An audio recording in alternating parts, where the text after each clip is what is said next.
Black Star Network is here. Hold no punches! I'm real revolutionary right now. Support this man, Black Media. He makes sure that our stories are told.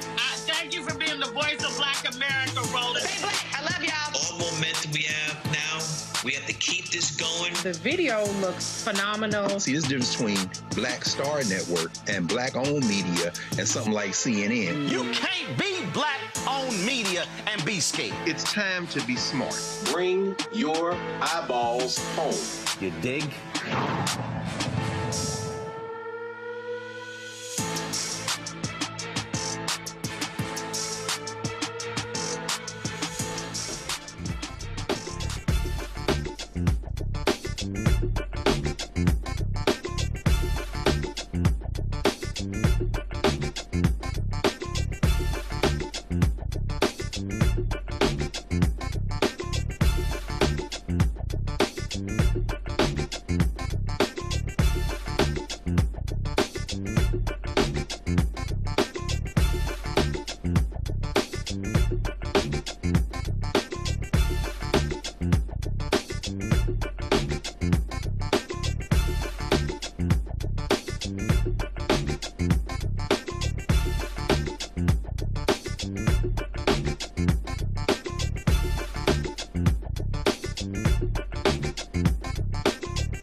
Today's Monday, April 27, 2026, coming up on Roland Martin Unfiltered, streaming live on the Black Star Network.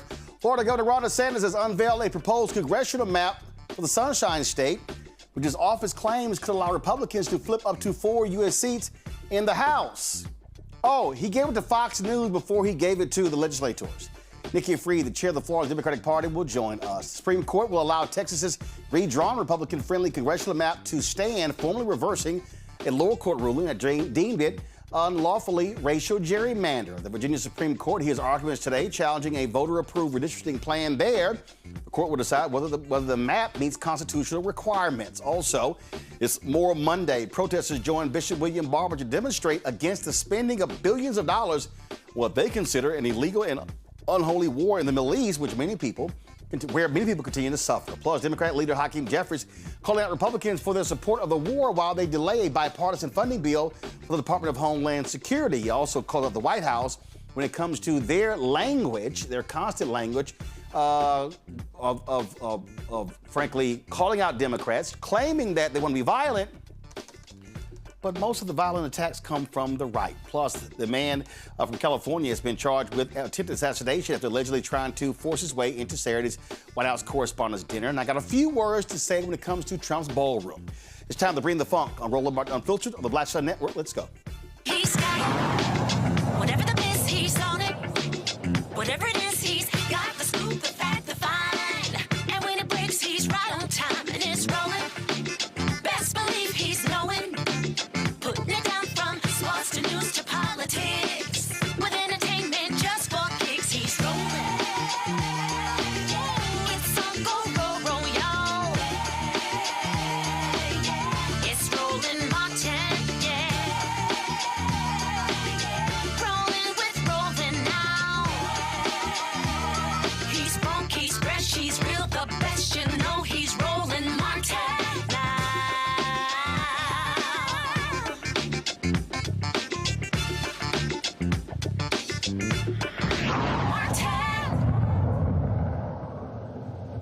A week ago, there were a lot of Republicans in Virginia complaining about voters there picking or choosing new maps. Many of them are going to be real quiet this week in Florida. Today, Florida Governor Ron DeSantis unveiled his new map for U.S. House districts. Go ahead and show us, y'all. Here's the map right here. Barely any blue dots. They want to pick up 4 seats there, okay? But guess what? He is so shameful, he didn't give this map to even Republicans or Democrats. He gave it to Fox News first. That's right. Republicans right now hold 20 of Florida's 28 seats, while Democrats hold just 7. They want to flip 4 of those 7 to the GOP side. Except there's a little problem. There's something called the Florida Constitution. Nikki Fried is the Democratic Party chair for Florida. She joins us right now. Nikki, glad to have you back on the show. So explain to folks watching and listening why that little pesky thing called the Florida Constitution could be a problem. You know, first of all, Roland, at some point, I'd like to come on the show and not be talking about the crazy crap that's coming out of my state. Unfortunately, Nikki, I'm from Texas, and I have to deal with crazy crap from my home state constantly because of people like Governor Greg Abbott and Lieutenant Governor Dan Patrick. Crazy. So here's the deal. In 2010, the people of this great state voted to make sure that Florida's congressional and legislative maps could not be drawn on partisan lines. That was done, 67% voted for this in 2010. So it is part of the Florida Constitution that says you cannot draw maps based on partisan lines. And that is exactly what the Republican Party and Ron DeSantis has done. And we really kind of started hearing that this issue back last year when DeSantis was gloating about alligator Alcatraz with Donald Trump and started to spew misinformation about the 2020 census and how Florida was deprived of more seats, even though he was governor during the 2020 census and failed to fund the census in Florida. So he's been playing this game for the last few months here in Florida and now has called a special session that starts tomorrow and has added 2 additional things to the call. Not having anything to do with the fact that Florida is the #1 state that's most unaffordable, that renters can't afford to stay here. Our property insurance is through the roof. Renters can't afford it. Our healthcare system is crashing, and the list goes on and on and on. But here we're going to call a special session to illegally, unconstitutionally draw maps based on partisan lines. Okay, and so now let's be real clear. He did the exact same thing in 2022. Taking away a black district, and then the Florida Supreme Court allowed him to do so. But even with this map, he's got Republicans who are complaining about the map as well, saying they could be stretching it so thin to put Republicans in danger of losing seats. Yep, absolutely, and that's what we continue to see. Even what was drawn today, and you're right, Roland. Like, he went on Fox News. He went on Fox News with a color-coded map that talked about voter registration differences in the state from 2020 to where it is in 2026. Once again, reaffirming and giving us plenty of evidence to present to the courts, showing exactly what he has done, and it is very much on the partisan lines.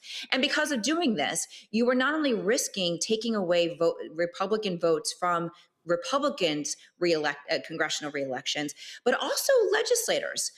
We've got a whole lot of House and senators that are sitting in R plus not that many seats.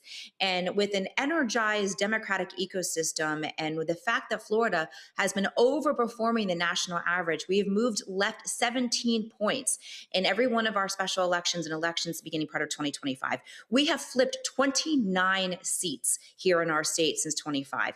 That is everything from the city of Miami mayor to the Boca mayor to flipping Mar-a-Lago House seat to a couple of weeks ago, another Tampa Bay seat. We are building a coalition of Democrats, Republicans, and independents that are rejecting this, all at the same time that they can't afford their groceries, and they can't afford to fill up their tanks, and they can't afford their utilities. And that's not what's on the call for this week. It's these very radical gerrymandered seats that is going to actually, in this cycle, is going to cost them. I think that, in fact, Florida Democrats are going to pick up a seat, not lose seats this cycle. And the point that you make there, and this is what I have consistently been saying all across the country, the best way to stop what the right wing is doing is to vote. They can be beaten, but folk have to turn out and they have to lose at the ballot box. The reason they've been able to do this is because they've had these places where they have, where they've gerrymandered in the past, where they've created these supermajorities, because people sit elections out. And then they go, well, I don't understand what happened. Because you didn't vote. Yeah. Elections have consequences. And unfortunately, for everybody who is listening, Florida is not a lost cause by any stretch of the imagination. You just heard my statistics that since beginning part of 2025, we've launched what we're calling the Pendulum Project, which is year-round organizing in all parts of our state, no matter where the demographic is, red, blue, purple areas, rural areas, city areas, concentrations of college campuses to non-college campus areas. We are going everywhere. So certainly if you're listening to this and you want to be part of it, definitely go onto our website, floridadems.org. But because of this year-round organizing model, we are getting into communities and showing up and listening to what is on people's minds every single day. We contacted over 5 million Floridians last year and another few million this year, because we are taking this organization seriously, that an only way that we're going to be able to turn Florida around is by putting in the work, not waiting 2 months before an election, not putting things on TV, but doing the work on the ground in every community, listening to the voters and building a coalition. And that's what we're doing. We've got incredible candidates that are running for office all the way up and down our ballot that are listening to the voters, and the Republicans have played their hand here in Florida. So don't give up on us, because we have not given up on us. We are putting in the work. We're flipping seats. We're getting incredible candidates to run for office. And that's why I firmly believe that this is a moment, a perfect storm that the Republicans have created for our state, and is going to be the Democratic machine that is going to run through it. You also, you and I have talked numerous times, and what you have said consistently is that the National Party has to reinvest in Florida. Too often what they've done is they've come in, they've raised millions of dollars in various cities from rich donors there, and then took the money and left and never came back. Democratic House Leader Hakeem Jeffries announced they're going to spend $20 million targeting Republican congressional seats. Since he made that announcement, how has your fundraising been? I take it that was music to your ears, but has it also caused other donors to say, wait a minute, if Jeffries is making this move, then we also need to follow. We saw what happened when he made the big investment in Virginia and that ballot initiative passed. Yeah, and that's exactly right. And I had spoken to individuals in leadership and Speaker, I'm going to call him Speaker because that's what he's going to be soon, Speaker Jeffries' camp to make sure that we are, in fact, talking to each other, that there's the right messaging here in Florida, too, because you're right. A lot of people come in and they spend money in Florida. And that is not going to bring us wins. You have to invest here, investing in the infrastructure, investing in the year-round organizing, investing in candidates and the things that they're building on the ground. And so with that $20 million announcement, it gave us an opportunity to go back to the donors who have been skeptical, saying, oh, Florida, wait until the national groups come back into play. It is too much, too expensive. We spent all this money. And now what it's saying is like, listen, the flag has been raised. Hakeem raised it, says we are playing in Florida. We are competing in Florida. And we're not going to back down in Florida. And this is an opportunity now for me and the rest of the Democratic ecosystem in Florida to go back out to these donors, to go back to these organizations that have left our state realistically since 2020. When we were not able to produce that success and that win for Joe Biden. And so we have a lot of ground to make up, but we are making it up every single day. So for donors that are out there and are listening, we have not backed down. We continue to show up. And you're right, Roland, you and I have talked about when DeSantis first drew these illegal maps in 2022, and he announced, and people need to remember when he put out those illegal maps in 2022, on MLK Day, to take out one of the Black congressional districts here in our state. And I made it very clear I knew exactly what he was trying to do. He was trying to get to the Supreme Court of the United States to overturn the Voting Rights Act. And that's exactly the game plan that is continuing to showcase here in Florida. And we're not backing down. We're getting more organized. We are more cohesive and more united here in the Democratic ecosystem in Florida than we have ever been. Everybody understands this moment. Everybody understands that the intensity this moment needs to bring. And so now we are organized. We've got a game plan here in Florida and realistically need a lot of our national donors and those who have thought that Florida was too expensive to not invest here. Are you also telling, let's be real clear, are you also telling national Democrats, national Democratic strategists, don't bring your ass to the Sunshine State trying to tell us how to run elections?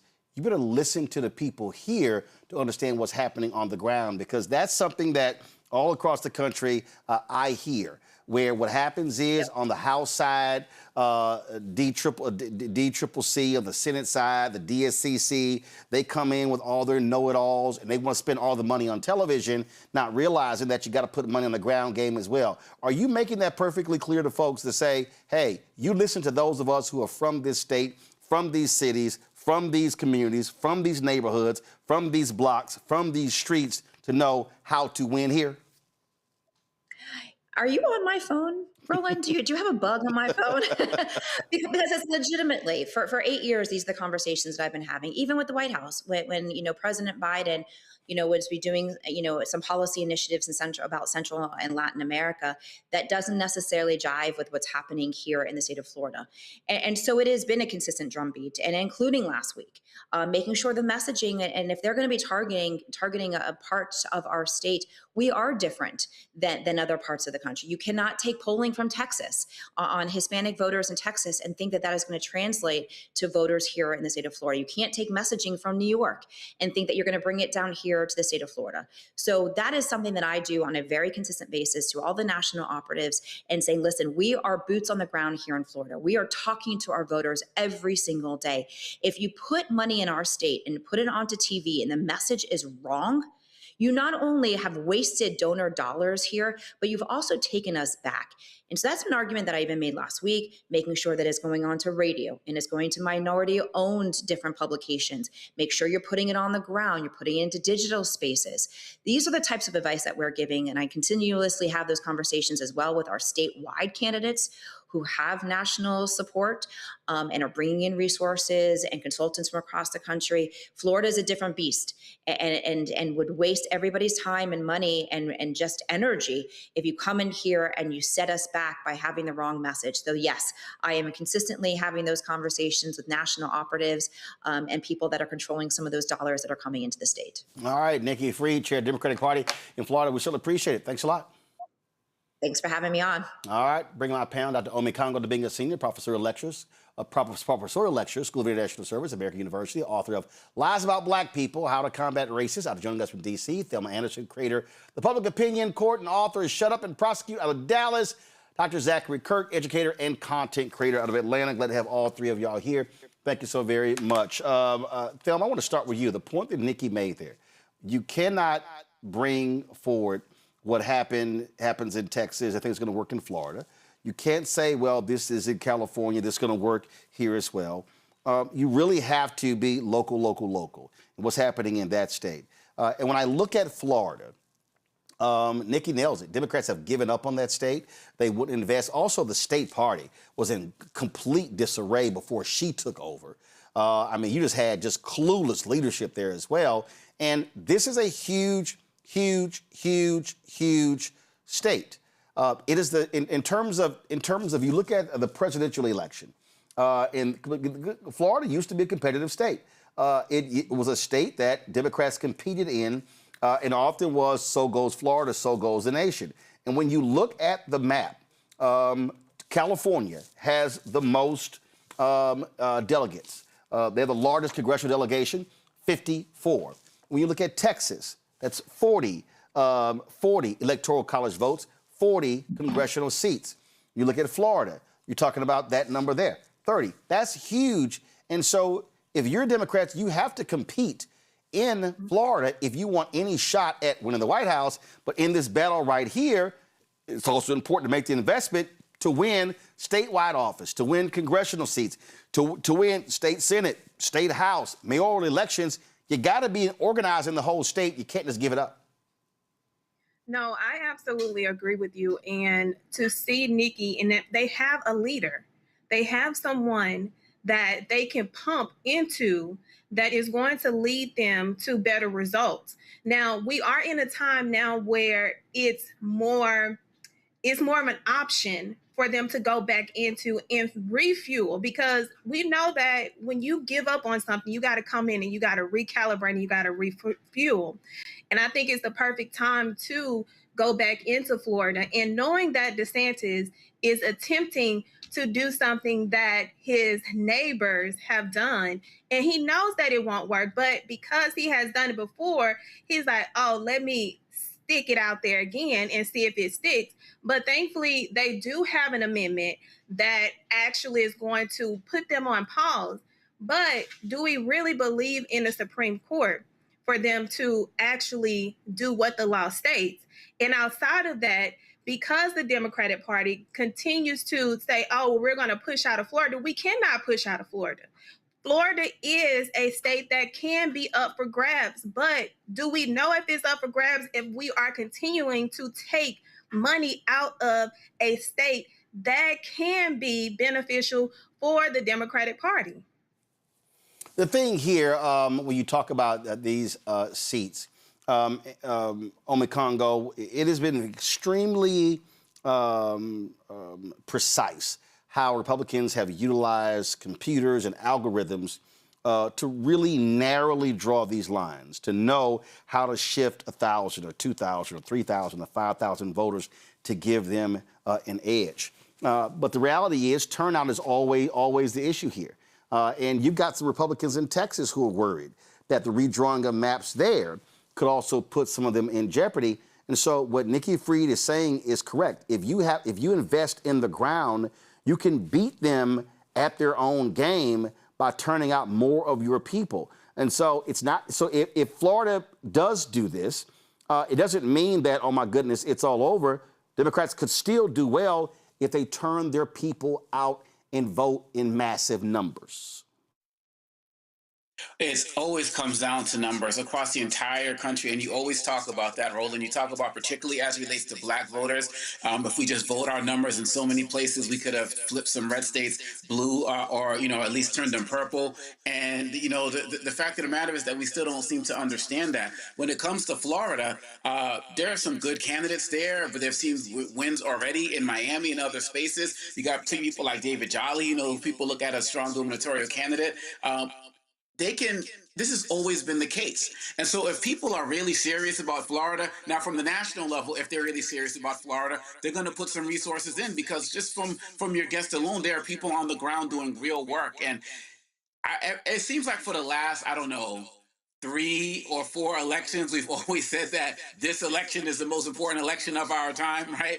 And it seems like this is the most important election of our time right now. And if people are not really getting the message now, after all of the shenanigans that Ron DeSantis is pulling, this guy is doing everything he can to get some type of job in Washington, D.C. with the Trump administration, and they're not having it. I mean, I believe he fired Susie Wiles from his administration in Florida. She's not having it. So for him to go to Fox, right, as opposed to actually coming to the people of Florida. And I'm with Thelma on this. Like, I don't trust the courts in Florida, right? But the numbers, the overwhelming numbers. But I'm also frustrated at the fact, Roland, that Democrats always have to overperform in order to be able to have substantive wins, whereas the Republicans continue to make it harder to vote and easier to cheat, so they can squeak by in the smallest way possible. And then people say, oh, yeah, this is the consequences of elections. But hey, this is where we are, and we have to continue to keep that eye on Florida and support Florida with our dollars.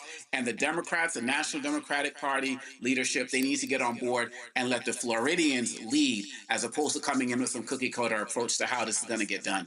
Zachary, it really is. Listen, there's a Republican Supreme Court there in Florida.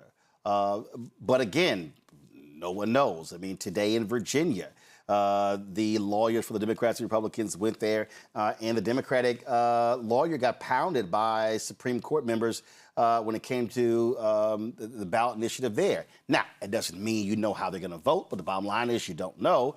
But this is one of those things that if you're Democrats, you have to assume that the Republican supermajority in the legislature will rubber stamp what DeSantis wants to do, and then their whole goal is, hey, we got the courts on our side. It's going to go to the Florida Supreme Court. We think they're going to rule in our favor, and so that's what you have to deal with here. And so if you're Democrats, you fight as much as you can, but your real goal is to spend the time between now and November. Well, as always, enlighten, educate, inform, to turn your people out and overwhelm the ballot boxes come November. It's the only chance that we have to maintain and win. That's it. Like, the people of Florida, look, you know what you got to do. And not just, and that's, again, exactly what Roland said, but not only people of Florida, listen, talking to your viewers, all of us United States. In Virginia, Democrats did the right thing. In California, Democrats did the right thing. They put it on the ballot and they let the people vote. That if you're going to redistrict, if that's what you feel that you have to do as a political leader in a state, then put it on the ballot. Let the people decide, not your gerrymander state legislators like what you have in the state of Texas, like what you have happening in the state of Florida, like what you may have happening in South Carolina. This needs to go through the people. Like what you had happen in North Carolina. It needs to go to the people. And so they're the ones who have the right to make the decision as to what's going to happen, who's going to represent them. And we can fight this in Florida, and we can win this in Florida, but the people have to come out. Personally, I firmly believe that today Ron DeSantis fucked up. Okay, that's what I believe. I believe that's exactly what he did, because you took districts that were +10 Donald Trump and you turned them into +5. You took away a huge advantage, and he is, the whole entire Republican Party, they are underestimating this man's vulnerability on the party. They are underestimating his level of unpopularity and how the people in this country, black, white, and otherwise, everybody, they're unhappy because they are broke. They cannot put gas in their cars. They cannot feed their families, and they're losing jobs left and right. And that is going to show up in November across this country, and it's going to hurt Republicans in ways they have no idea. We can win this, but it's going to take all of us working together to do it. Overwhelm the ballots and throw some money at the state. Throw some money at the state, people. All right, folks. We talked about Virginia, where the Supreme Court heard arguments today about whether the state's new congressional map, approved by voters last week, should be allowed to take effect. The latest in this nationwide battle between Democrats and Republicans. Here's some of what happened in today's hearing. There's the discussion of the publication requirement and whether there should be a publication requirement. And Mr. Slaughter states in no uncertain terms that the whole reason for removing the publication requirement from before the next general election issue is that the idea is that the people get educated before they vote to ratify it. And so therefore, that is when people need to be educated, is when they actually vote. And so if we're talking purposivism here, if we're talking about the purpose of protecting the people's vote and protecting the people's ability to weigh in, then I feel like it would be patently unfair to override the people's vote because of a concern that they had not gotten to the opportunity to voice their opinion months earlier. Regarding the special session surviving the convening of a general session, do you have any authority other than constitutional silence? No, Your Honor, there's no authority one way or the other on it. It really just comes down to the fact that, and there is one thing I do want to correct on the record about that, though. There's a lot of discussion of 611 or 612 days of continuous session. But to be clear, the legislature did business a grand total of 14 days. They were not. But contends they were in session the entire time. They didn't have to pass a new resolution by a supermajority or have the governor call them back in at their option. And weren't they actually pro forma continuing the session the entire time? Yeah, they recessed the session several times. But the bottom line is, Your Honor, they were actually in session for 14 days. So the session lasted the entire 2 years. Whether they did business during the session is a different question. Well, perhaps, Your Honor, but the bottom line is there's no reason to start talking about how this legislature created some non-citizen or professional legislature. They were in for 14 days. They didn't violate any concept of a citizen legislature by remaining in recessed session for a long period of time. They only actually did business for 14 days. And so given that, and given the fact that there is no authority one way or the other, but the bottom line is that they weren't converting themselves to a citizen legislature. I really don't think that there's any constitutional argument that they somehow violated their powers as a legislature to continue the session. Unless there are any further questions. I have one, but I didn't want to eat into your time on the 3 issues that are before us. My understanding is there's additional lawsuits that are working their way through the courts. Can you give us a just very quick update on essentially where those are, if you're able to? Yes, I am, Your Honor. Okay, there are 2 other lawsuits working their way through. Currently, one has been filed. The Commonwealth has filed a notice of appeal in the Court of Appeals. This court then certified it to itself. We currently have a motion to expedite that's pending and awaiting a ruling on that. There is also a litigation on the compactness of the maps. The Circuit Court of Richmond ruled yesterday that the maps are both compact enough and the constitutional amendment abrogated the compactness requirement for this anyway. And we have not seen any response to that just yet, but that was yesterday. Was that a final order on the merits or a final order on a request for an injunction? That was an order on a request for an injunction, Your Honor. So, to the best of your knowledge, there's no final order in that one? That is correct, Your Honor. A lot of balls in the air. There's a lot going on, yeah. It's helpful to have the latest on that, so thank you. They've been keeping me busy. We figured you'd be the one who would know. Fair enough. Thank you. All right, thank you. Thank you, Counsel.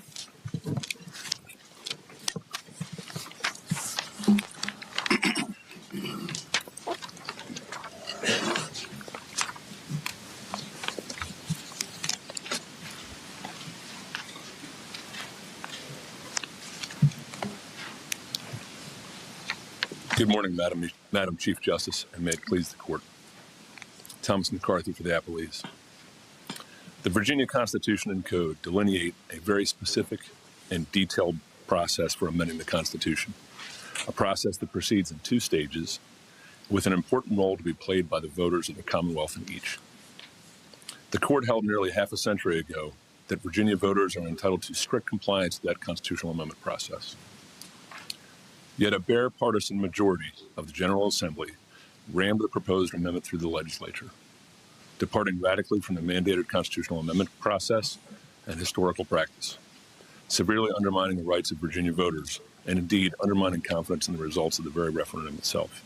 When you say a bare partisan majority rammed it through, that sounds like an argument about something that they shouldn't do.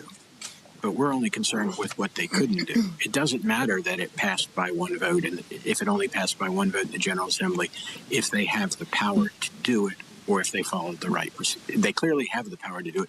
The question is, did they follow the right procedures? So I would ask that you focus your argument on that.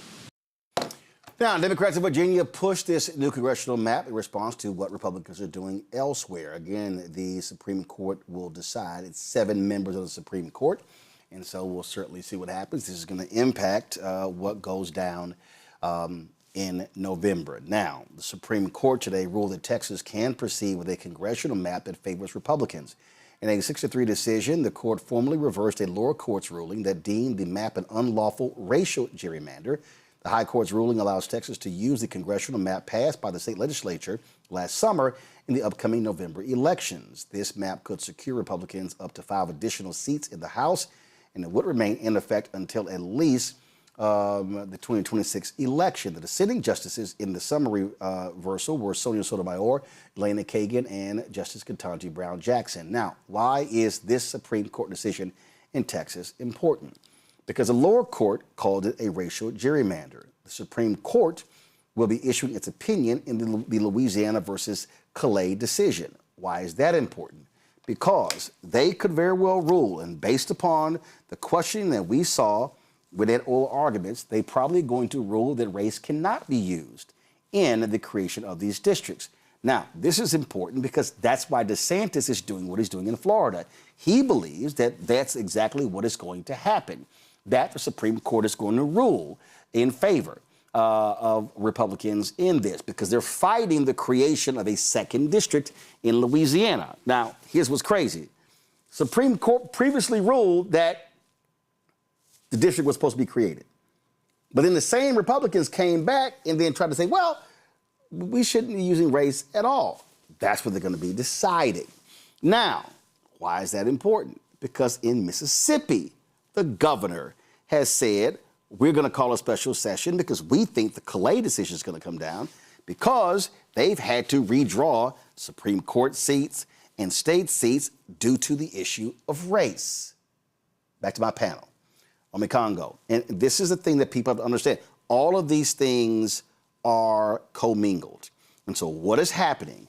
These Republicans in Mississippi, in Florida, in Alabama, in Texas, in South Carolina, in Arkansas, in Georgia, Tennessee, North Carolina, all of these southern states, they're sitting here going, oh, man, let's see what in the hell goes down.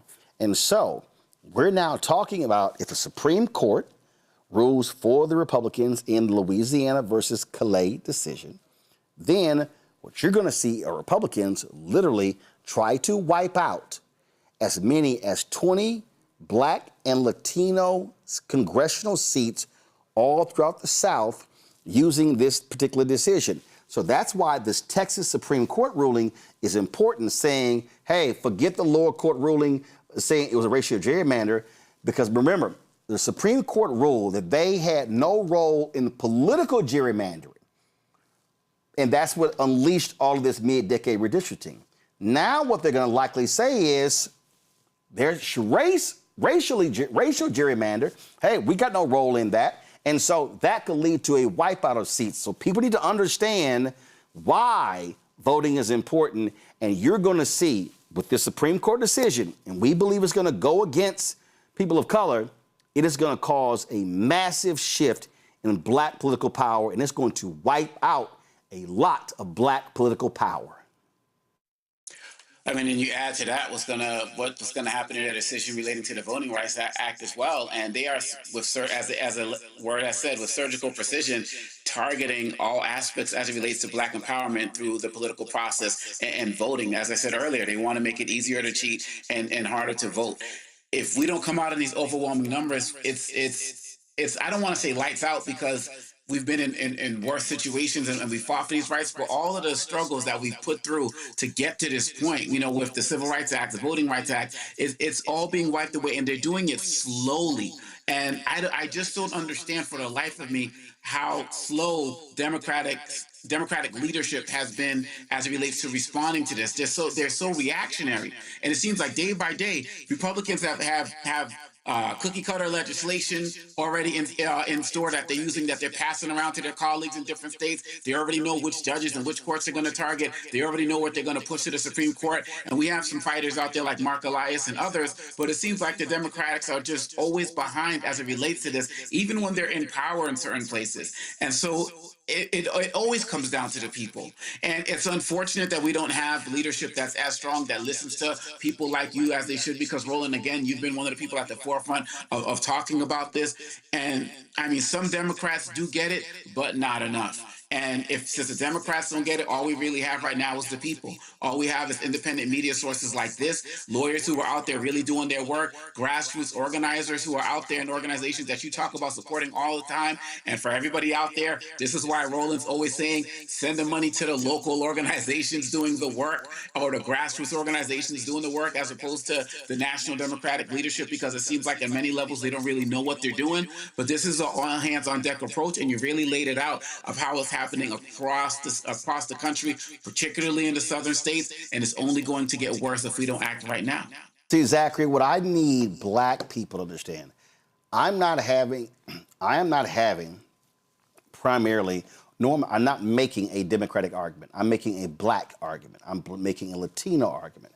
Now, what I'm also doing, though, is looking at the reality of where is black power. Okay, the 4 Republicans in the House, they're going to be gone come January. Okay, Wesley Hunt ran for U.S. Senate, couldn't seek his seat. Byron Donalds is running for governor.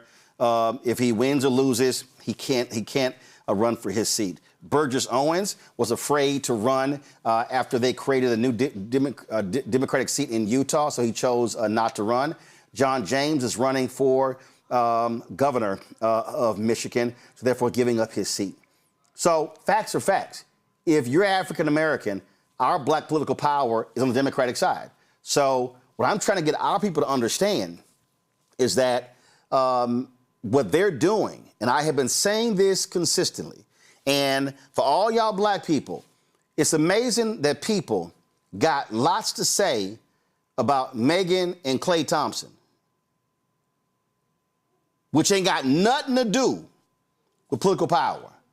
It's amazing. Folk got a whole lot to say about everything else, but what we're talking about here is going to have a direct impact on billions of dollars flowing out of our community if Republicans are able to wipe out black political power, Zachary. Nothing but love to the stallion. Nothing but love to the stallion, Megan. I don't give a damn who they dating, who they not dating. I don't care. I'm real clear on this show. I don't care who you're dating, who you're marrying, who you're sleeping with. If you have a baby, if you're getting divorced, that people spend way too much damn time on folk personal business. My issue here is this is about literally the survival of our communities. And folk who spend more time on bullshit and not real stuff gonna wake up come January and go, oh my God, what the hell happened? Like folk did on election night, November 2024. You're 100% right. And Roland, this is what, like you started off saying, this is what I need black people to understand. Let me tell you what I need black people to understand. To reiterate what you said, is that people like Governor Tate Reeves of Mississippi, my native land, my home state, they are doing the work of their ancestors. They are doing the work of their ancestors. These Republican governors in the South who are fighting here, ready to redistrict, pens in hand, people, pens in hand, ready to carve us out, ready to dilute and end black voting power in this country. They're doing the work of their ancestors. And I need all of us to do the work of our ancestors. Our ancestors fought diligently with all they had to ensure that we will be in a place in the future where we could vote, where our votes matter. We stand on their backs. They lost everything, including many of them their lives, to cast a damn vote. And here we are in 2026, uninvolved, uninterested, unwilling to get up off of our black asses and do the exact same thing. We have to show up in record numbers. The reality is, we can still win these seats. We can still maintain control and have black voting power in this country if we take action. 90 million Americans did not vote in the 2024 election that were registered to do so. We can continue forward. We continue to make progress, but we've got to stay involved and we've got to vote no matter what anyone out there says to hold us back and to curtail us and disenfranchise us and push us to the margins. We can't go there. We are losing too much. Donald Trump asked in 2016, what do you have to lose? We're living in 2026, 10 years later, and we're losing every goddamn thing, everything. That's why black unemployment is at 7.9%. We have to continue to show up, we have to continue to fight, and we have got to continue to do the work of the ancestors.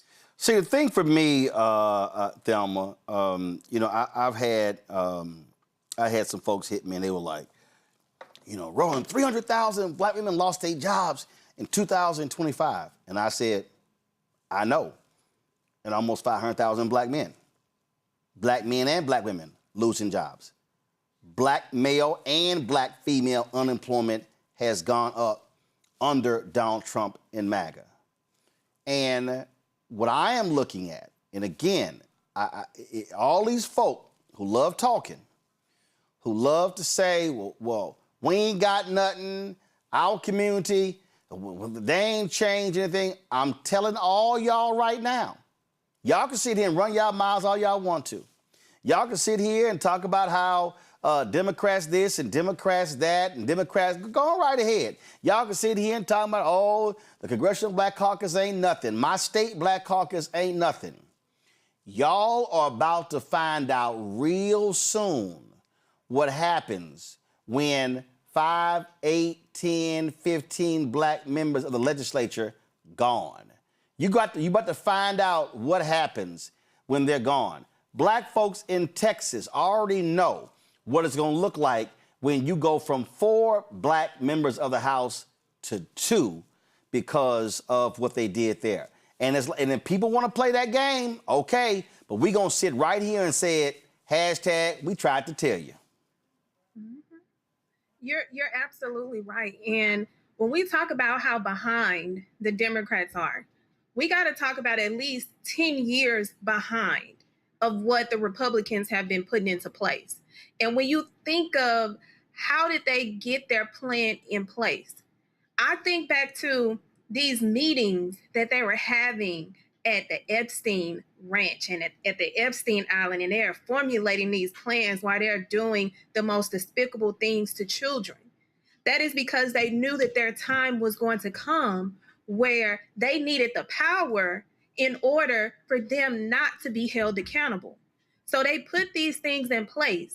And when you have leaders that brought it to the front in the Democratic Party and they set their ass down and didn't do anything, then we got to look at the African-American community.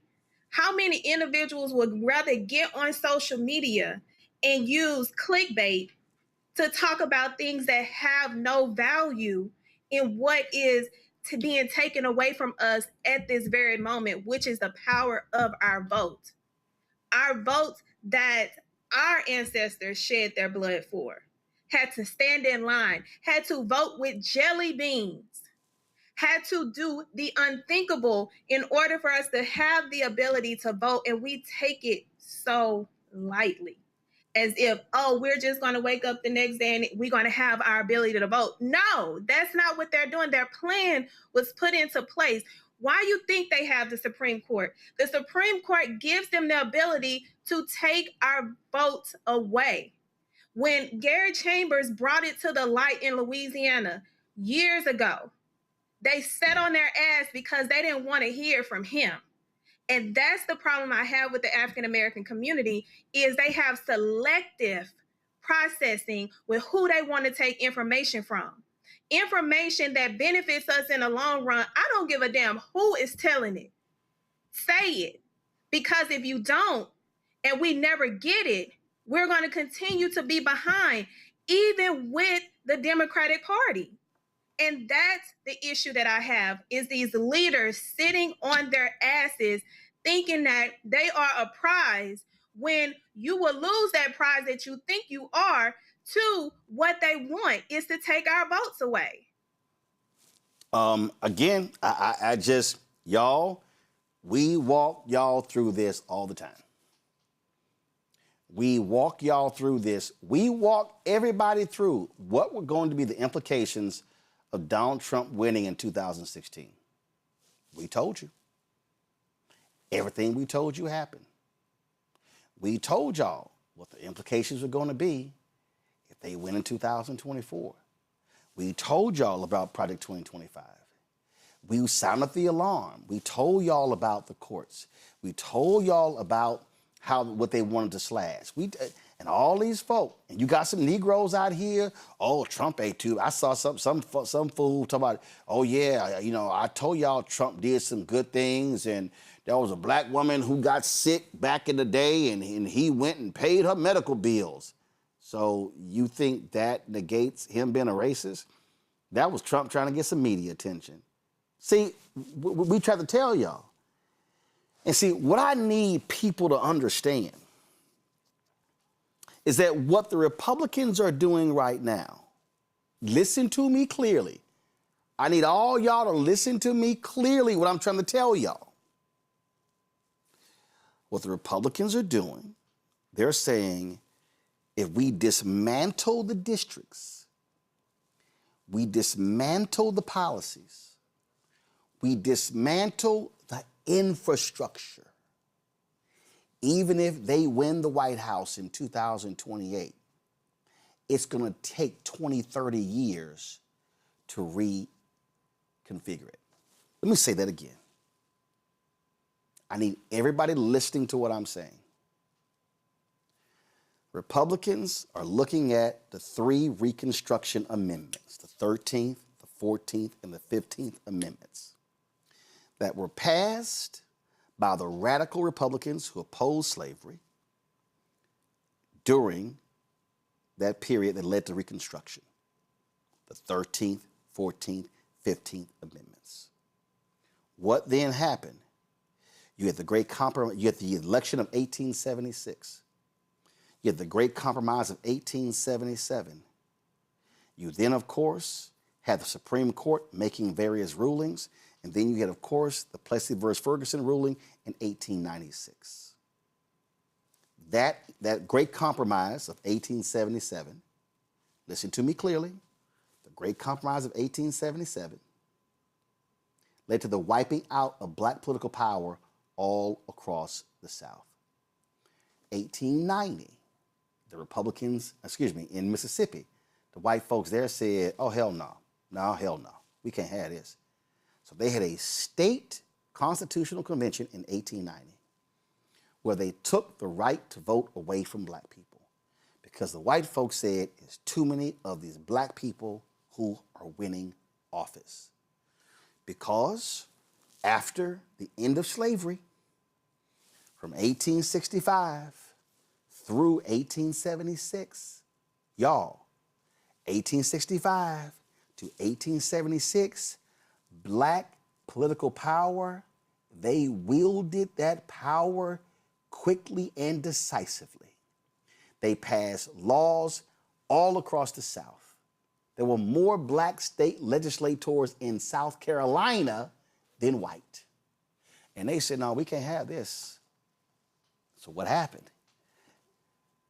A contested election in 1876 leads to the Great Compromise of 1877, effectively ending Reconstruction.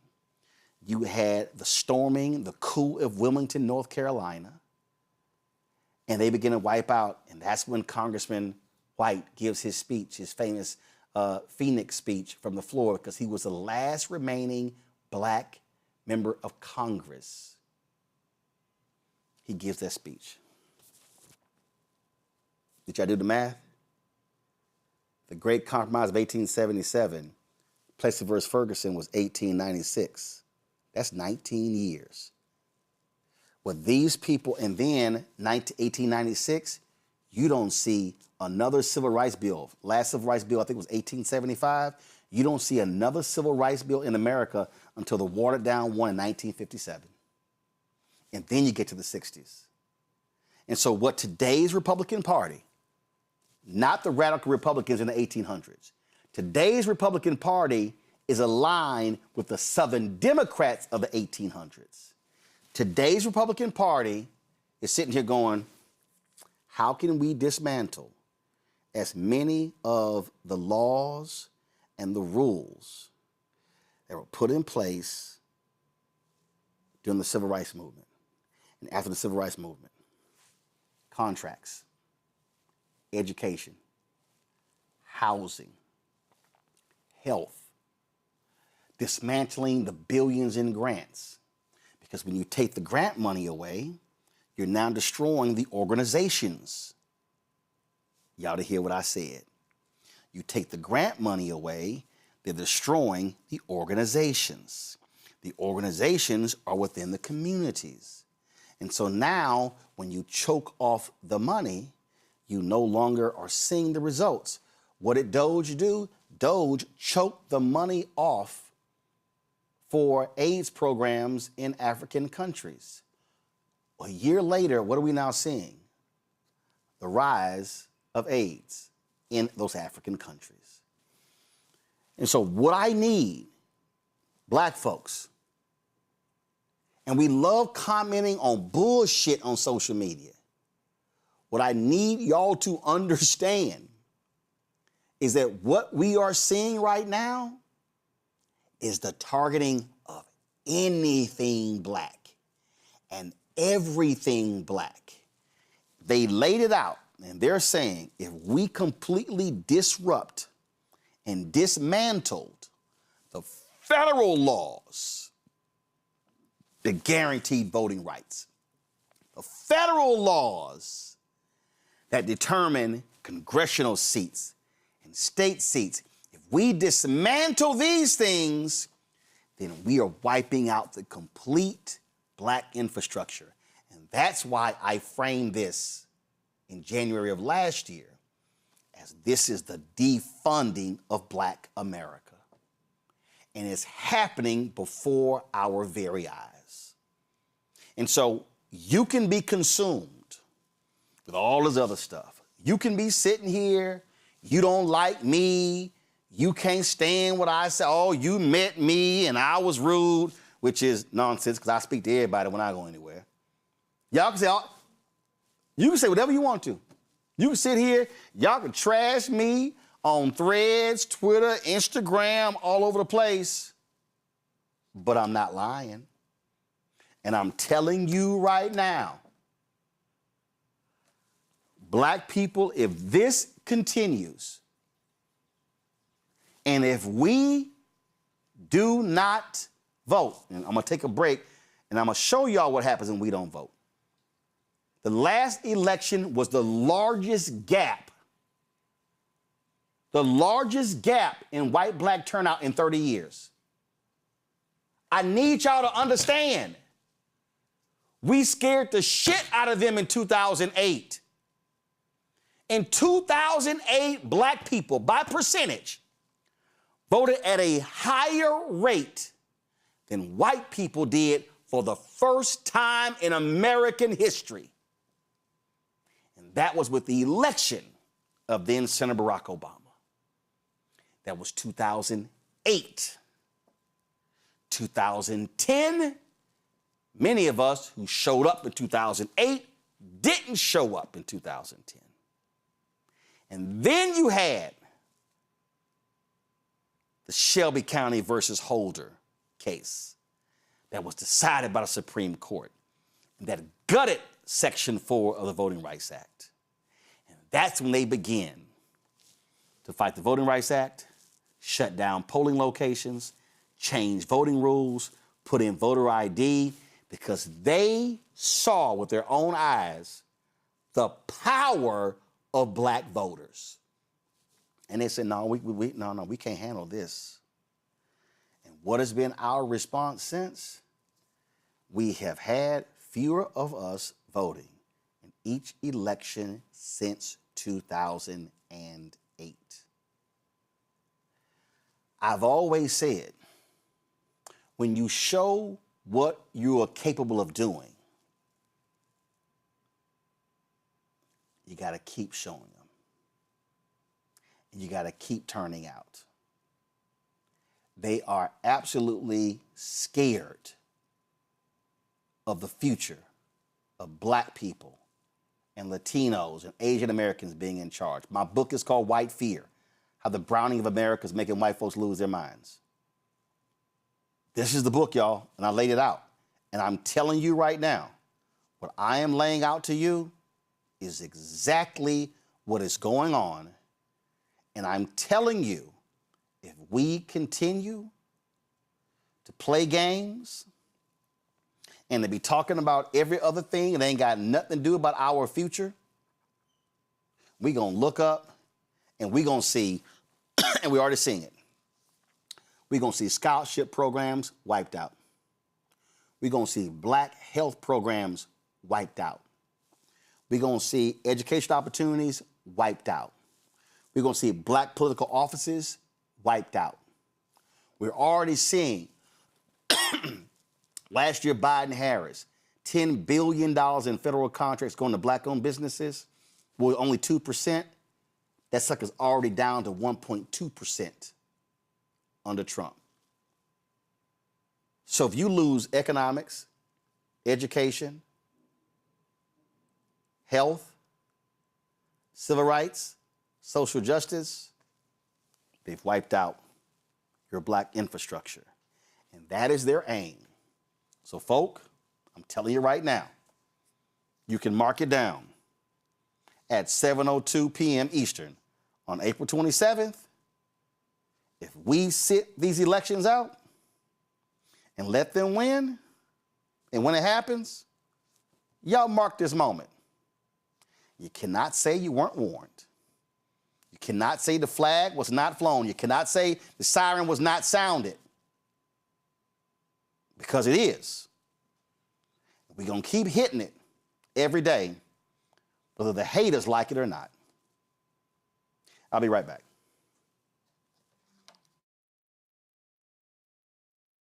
With medicine and science under attack, I want to keep you and your family informed and healthy. I'm Dr. Ebony Hilton, and I knew at the age of 8 that I wanted to be a doctor. So I studied hard and became the first African-American female anesthesiologist hired at the Medical University of South Carolina since its opening in 1824. And I always say I was made into a doctor, but I was born to be a mom. And as a new mom, wife, sister, daughter, and friend, I understand how frightening a medical crisis can be. I care for individuals on some of the worst days of their lives, and it's my mission to provide you with a safe space to gain clarity on issues affecting your mind, body, and soul. I recognize that there are health disparities, particularly as it pertains to race, and I want to help bridge the gap between you and your healthcare providers. Join me every Thursday for Second Opinion on the Black Star Network, where each week I'll invite experts from various medical fields to share the latest health news. We'll discuss topics such as the vaccine debate, mental and sexual health, medical bias, infertility, menopause, andropause, nutrition, and aging. Together with my medical colleagues, we aim to provide you with a second opinion. Don't miss it, Thursdays only on the Black Star Network. Hi, I'm Swing Cash, Basketball Hall of Famer, and you're watching Black Star Network.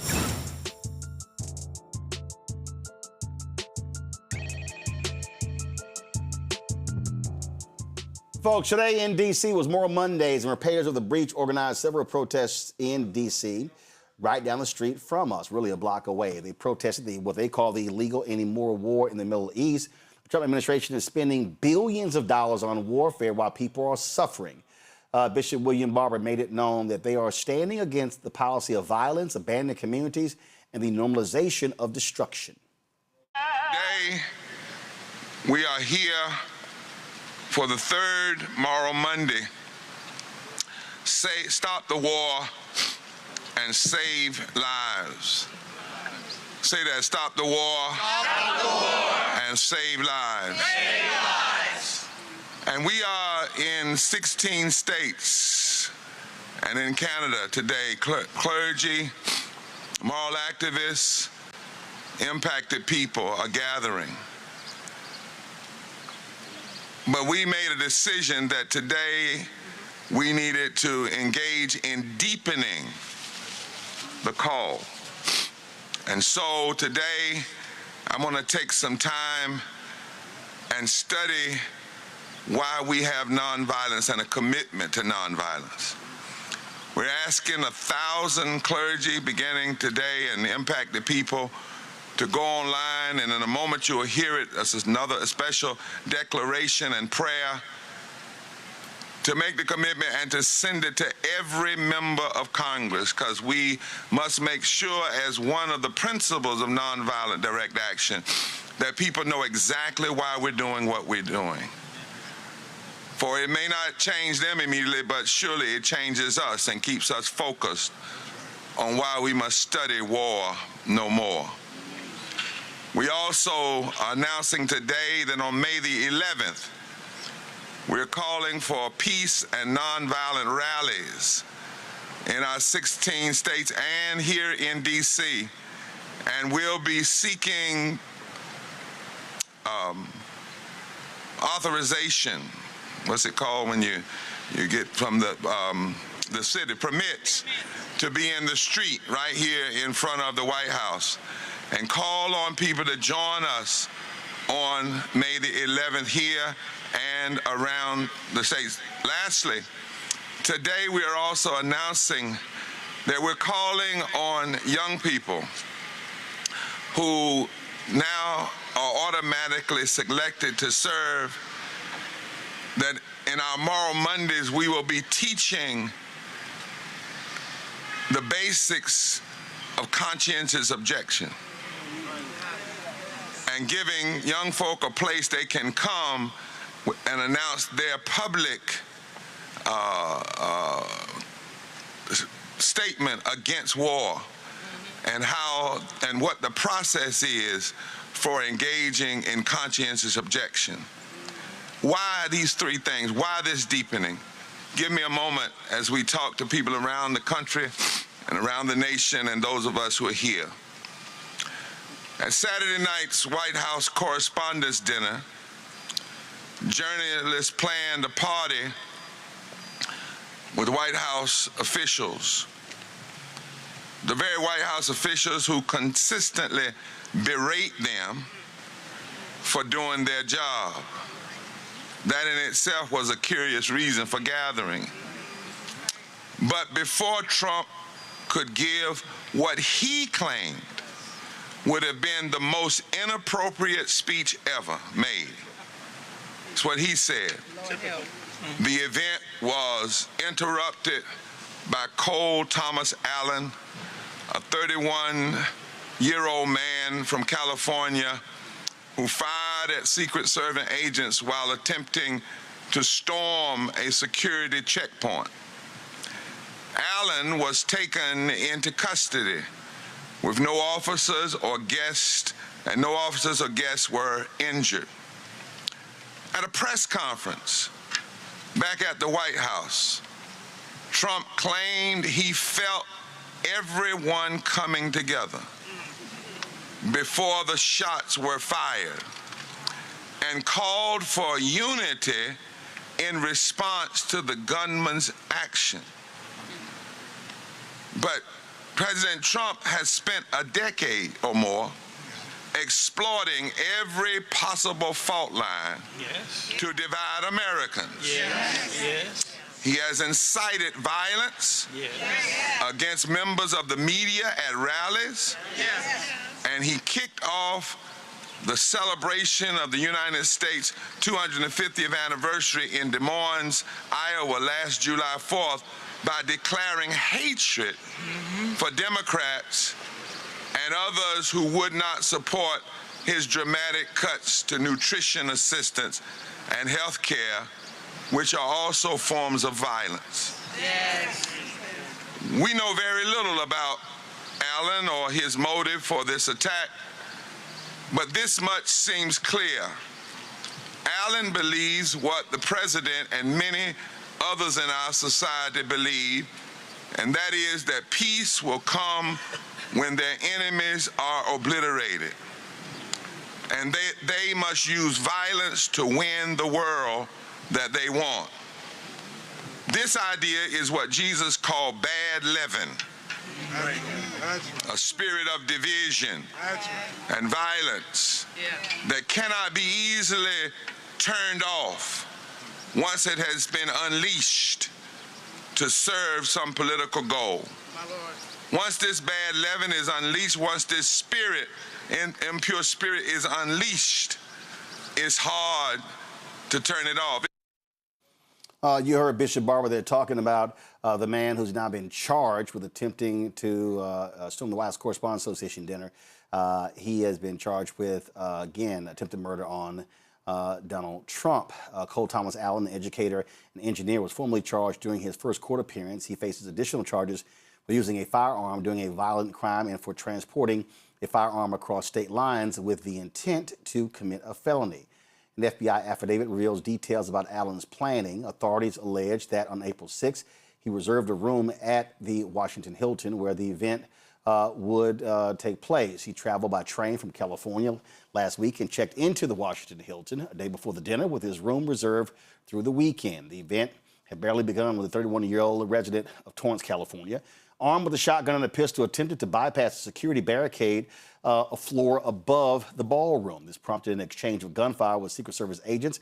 One agent was hit. He has since been released from the hospital. It led to the cancellation of the dinner. Allen's next court appearance is April 30th. Now, what then happens is Donald Trump goes to the White House, holds a news conference, praising security, and then he uses his opportunity to tout why his ballroom should be built. Okay. But y'all, and then, of course, what we've now seen is this unleashing of attacks on Democrats saying that all the leftists are what's wrong with this country and they're the violence that's taking place. Well, the first guy who tried to shoot Trump was a Republican. The second dude who had a gun at Mar-a-Lago was a Republican. This dude was a registered independent. So you got all that going on. So we're going to talk about that. But here's what is quite interesting. So Trump uses this moment to tout his ballroom, and the right wing follows. And you got Sarah John Fetterman, others like, oh, yeah, we need to build a ballroom. So let me help y'all out who don't know anything about this. The White House Correspondents' Dinner is put on by the White House Correspondents Association. That's not a White House organization. That's a group of journalists. The dinner, the occupant of the White House is an invited guest. It's not his dinner. So this notion that you can just move it to this ballroom is a lie. Okay, here's the other thing, y'all. Trump's ballroom, it's supposedly only going to be able to hold 650 people. You know there were more than 2,000 people at the dinner on Saturday night? So the ballroom going to be too small. So now Lindsey Graham is coming out by saying, oh, he's going to introduce a bill for the taxpayers to spend $400 million on Trump's ballroom. Now, the reason I'm making this point is because the right wing is lying. They're lying. Y'all, I've been to numerous events where the president or the vice president's there. And all these people are, oh, no, we got to have a safe place. We have to have a safe place for the president to be able to have events. Well, that's interesting because there are events all around the country where the occupant of the Oval Office goes, where J.D. Vance goes, and they don't shut the whole building down. Y'all, they just don't. Let me reiterate. This guy did not storm the doors of the ballroom where the dinner was being held. This ballroom is 2 floors underground. I've been to the dinner. I've been to that hotel. I've been to that hotel for other events. Okay? People stay at that hotel who don't go to the dinner. You come through the front door, you got to go down 2 levels to get to that ballroom. The shooting took place a level above the ballroom. So can we be honest with people about what actually happened? To the other point. Republicans are saying, oh, it's these leftists. They're so violent. I'm sorry. Who organized January 6th? Who stormed the Capitol? Who wanted to kill Vice President Mike Pence? Who attacked police officers? What the hell y'all talking about?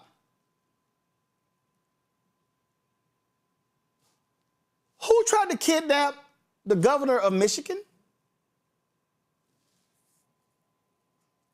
Who shot and killed the former leader in Minnesota and her husband? And then shot another legislator and his wife? Do y'all see how silly? See, I ain't playing this both sides all back. And then they have Donald Trump. Democrats, tone down your rhetoric. No! The reason I would have never gone to that dinner, because this man despises the media. He has attacked journalists. He has attacked black journalists. He has attacked black female journalists. That's who he is. There's no person in this country who has done more to speak in nasty, vile, despicable terms about the media and about the American people, and especially Democrats, than Donald Trump. Nobody. That's who he is. And so when I hear these people talk about, you got to turn the heat down. I don't, all this both sides, no. They do not demand anything of this man. He is allowed to do whatever he wants. Sleepy Joe, and he's fallen asleep in meetings. He is corrupt. He is raping and pillaging this country. He and his sons are getting billions of dollars in contracts, in crypto money. We can go on and on and on. This is a criminal enterprise running out of the White House. This is a man who has no bottom, who is absolutely despicable, who trashes anyone, who calls people's names. He is vile. He is a thug. And we're supposed to listen to him and his chief liar, Carolyn Levitt, and the rest of these people? To any House Republican or Senate Republican or state legislator, y'all laugh at the pathetic things that comes out of this man's mouth, and y'all think it's cute? And now y'all want to call Jimmy Kimmel saying, oh, he should get fired because he made a joke? For all y'all who voted for this on y'all. This on y'all. This is y'all's guy. And I'm telling you right now, if Biden or Obama or Clinton had acted even 1% in the same way this thug is acted, the howling and screaming from the right wing would be unbearable. They lost their minds over a tan suit. But they're silent. Laura Ingraham, Sean Hannity, Martha McCallum, Will Kane, and all of Fox News, and Salem Radio, and Scott Jennings, and Newsmax, and OAN, all of y'all, they're silent as this man demeans and degrades everyone because that's just Donald being Donald. He has no right to tell anyone to tone anything down when that's what he should be doing. Go to my panel. Zachary, your thoughts. Everything that you said is 100% true, Roland. I love it 100%. Like, laid it out. This has been I was literally sitting here taking notes and writing down and digesting all that you shared. And one thing that I want to bring up that you said earlier about, when you broke down the voting rights, you broke down the book, right? Like, I have one copy of the book. I'm about to buy me another copy because support is a verb. And I'm going to take all that information and it's going to be digested and put on my platforms as activists because you laid it out perfectly, as you always do. This is a critical time and I appreciate it.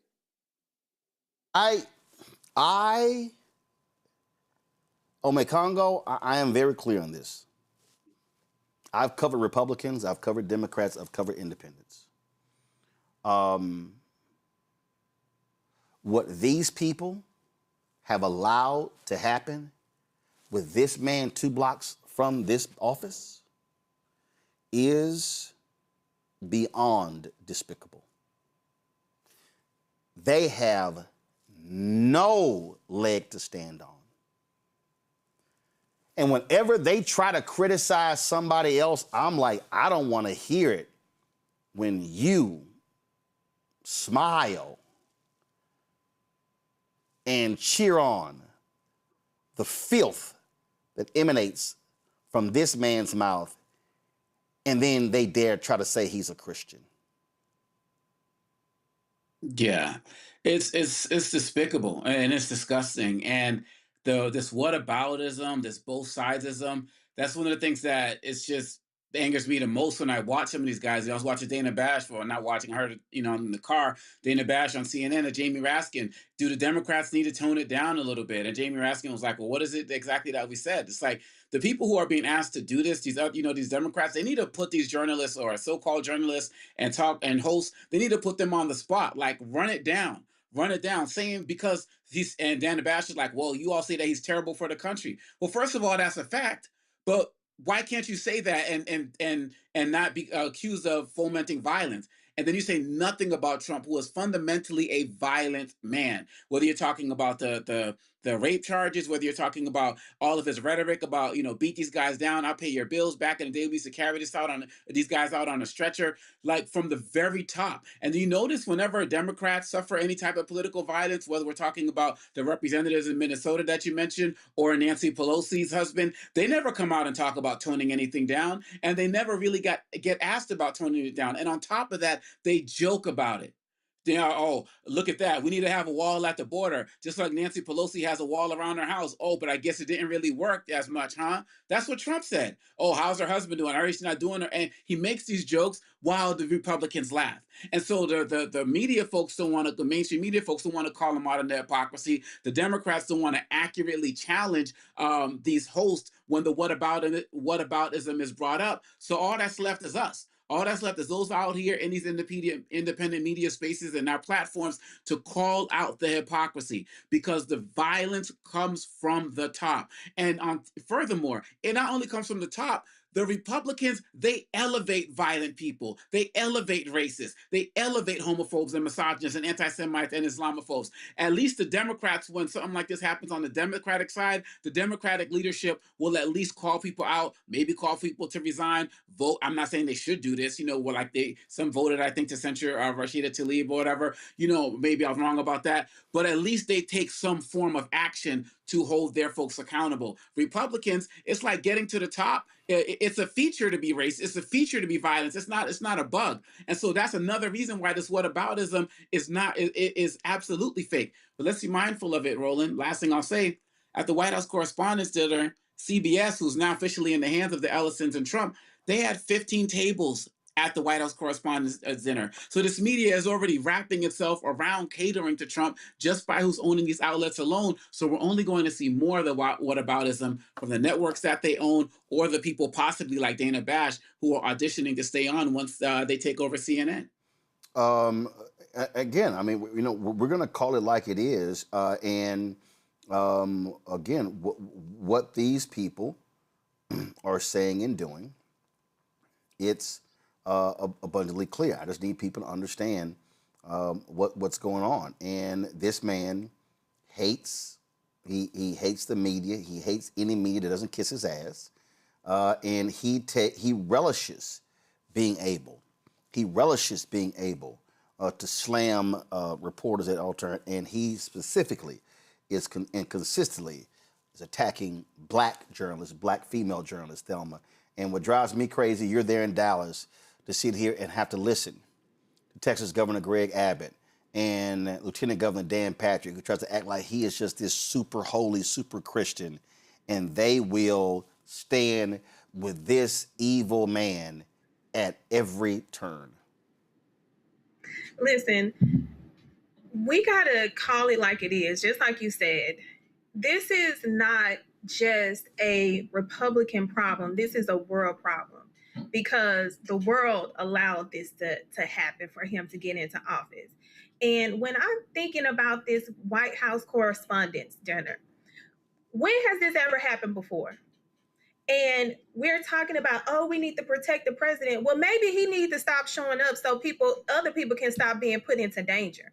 Because when you look at the landscape of it all, it gives setup how relaxed they were. You can't tell me that the FBI and the CIA, with all of their technology and capabilities, did not intercept that man's manifesto and knew what his plot was, and knew when he arrived. Which goes into the effect of, okay, well, why was security so relaxed? Why was Kash Patel so relaxed? Why was Trump sitting up there like he said, I wanted to stay and see what was going on? Why was J.D. Vance so relaxed? Why was Hestage was so relaxed? Why was they all sitting up there like it was a goddamn party? Because look at the economy. He getting his ass kicked in the war. The Epstein files won't go away. The questions won't go away.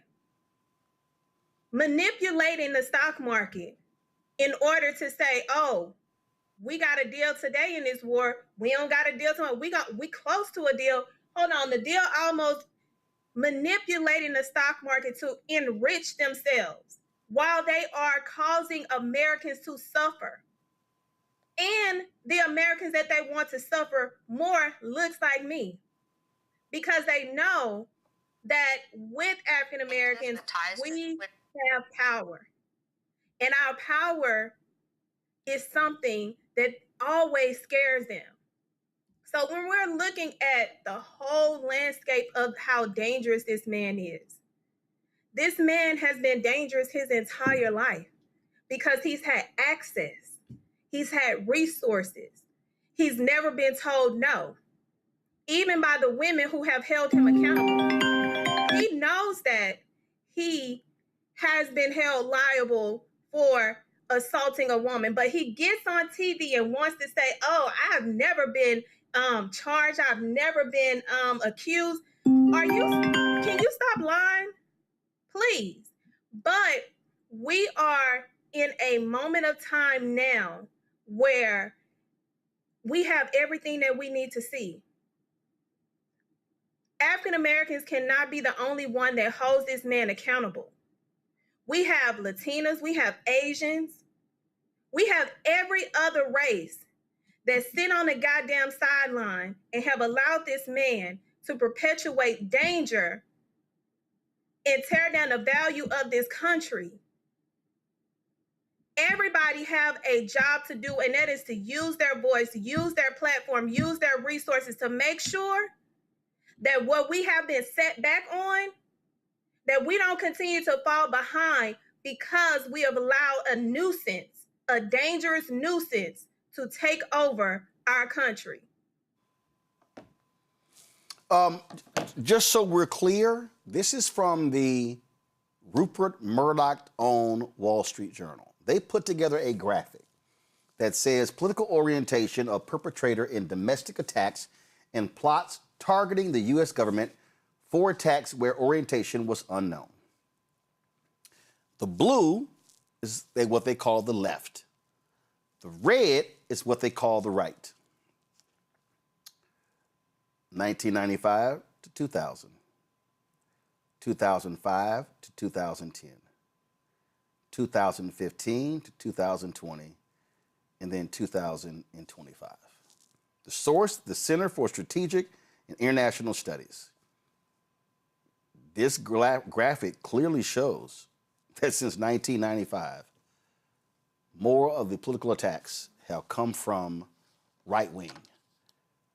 So Donald Trump is lying, Carolyn Levitt is lying, Fox News is lying.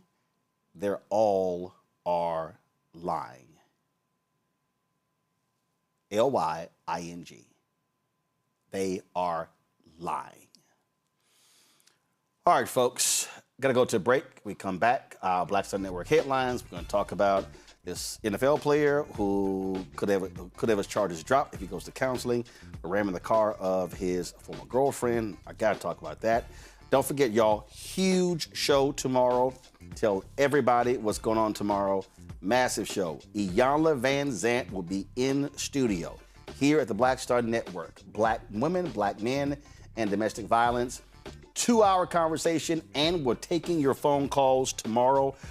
Folk, she is locked. She is ready to drop some knowledge. Trust me, it's a conversation you do not want to miss. Don't forget to support the work that we do. Join our Bring the Funk fan club. Our goal is to get 20,000 of our fans contributing on average $50 each a year. Folks, the work that we do. And listen, on this issue of domestic violence, we've had segments every single day since the heinous murder-suicide of Dr. Serena Fairfax by her husband, former Lieutenant Governor of Virginia, Justin Fairfax. We've been covering the story. We've been breaking it from all different angles and not shying away from having the difficult conversations. I don't know anybody else in black-owned media who's been doing what we're doing, and we're going to continue that. And so we want, so your support is critical. If you want to support us via Cash App, this is the Stripe QR code. Click the Cash App Pay button to contribute. Checks and money order. Make it payable to Roland Martin Unfiltered, P.O. Box 57196, Washington, D.C. 2003 7-0196. PayPal's R Martin Unfiltered, Venmo RM Unfiltered, Zelle Roland at RolandSMartin.com, Roland at RolandMartinUnfiltered.com. Back in a moment. Pull up a chair, take your seat. The Black Tape with me, Dr. Greg Carr, here on the Black Star Network. Every week, we'll take a deeper dive into the world we're living in. Join the conversation only on the Black Star Network. What's up? It's Talib Kweli. I'm CEO. This is the Black Star Network.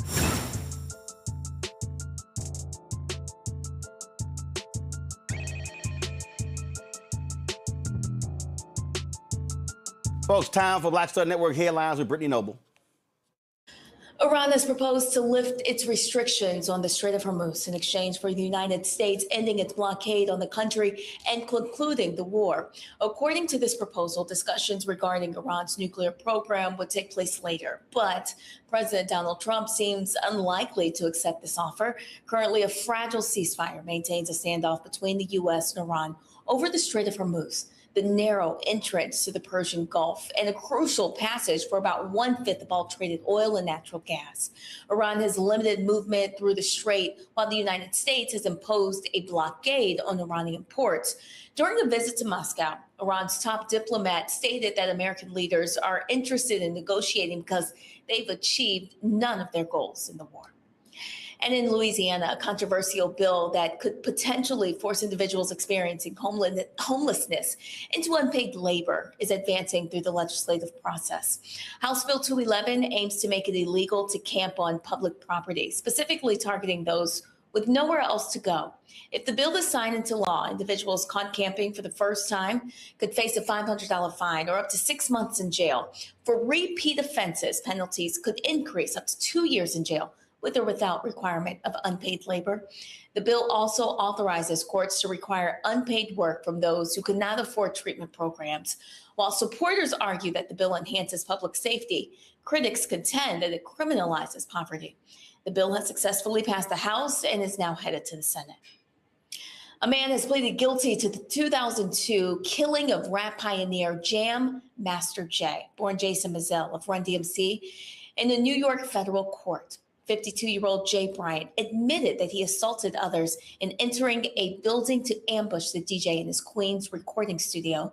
Bryant's admission provides closure but adds complexity to an already complicated case. He did not identify the individuals he helped, but the jury in 2024 convicted 2 other men, Jay's godson, Carl Jordan Jr., and his longtime friend, Ronald Washington. Eventually, a judge cleared Jordan of the charges, citing insufficient evidence to hold him responsible for the crime. Washington has also contested that his conviction, and Bryant is expected to spend up to 20 years in prison. A sentencing date has not yet been set. Virginia Commonwealth University is committing $3.6 million to build a memorial honoring dozens of individuals, most of whom were of African descent, whose bodies were stolen from graves for medical dissection and other discarded in a well. It happened during the 1800s, and the remains discovered in 1994, those included men and women and children. Many of them showed signs of surgical experimentation. Through the East Marshall Street Well Project, the university now plans to create a burial site and memorial space. University leaders say the goal is to honor the lives of those who were once denied their humanity. And Nebraska's first state-approved Black-founded school, Identity Preparatory Academy, is set to open this fall as an all-girls middle school that focuses on culturally responsive learning and academic excellence. It was founded by Dernisha Phillips. The school has been shaped directly by the voices of young girls and families through a program called Dreams of Our Daughters, where students play the role in designing everything from curriculum to extracurricular activities. At its core, the academy is built around what its leaders call a culturally fortified education, ensuring that students see themselves reflected in their classrooms, in the leadership, and overall learning environment. And the movie Michael performed exceptionally well at the box office, grossing a record-breaking $97 million in North America during its opening weekend and $217 million globally. Now, this made it's the biggest debut ever for a music biopic. Despite receiving mixed reviews and facing production challenges, Michael was released on April 24th and features Jafar Jackson, the late singer's nephew, in the lead role alongside Nia Long as Catherine and Coleman Domingo as Joe Jackson. The film offers a highly authorized portrayal of the king of pop who passed away back in 2009 at the age of 50. It was co-produced by the Jackson Estate and Lionsgate. The movie overcame controversy and costly reshoots to generate strong audience enthusiasm, leading to discussions of potential sequels. All right, folks, be sure to catch the breakdown of Brittany Noble every day at noon Eastern right here in the Black Star Network. Again, the breakdown with Brittany Noble every day at noon Eastern right here on the Black Star Network.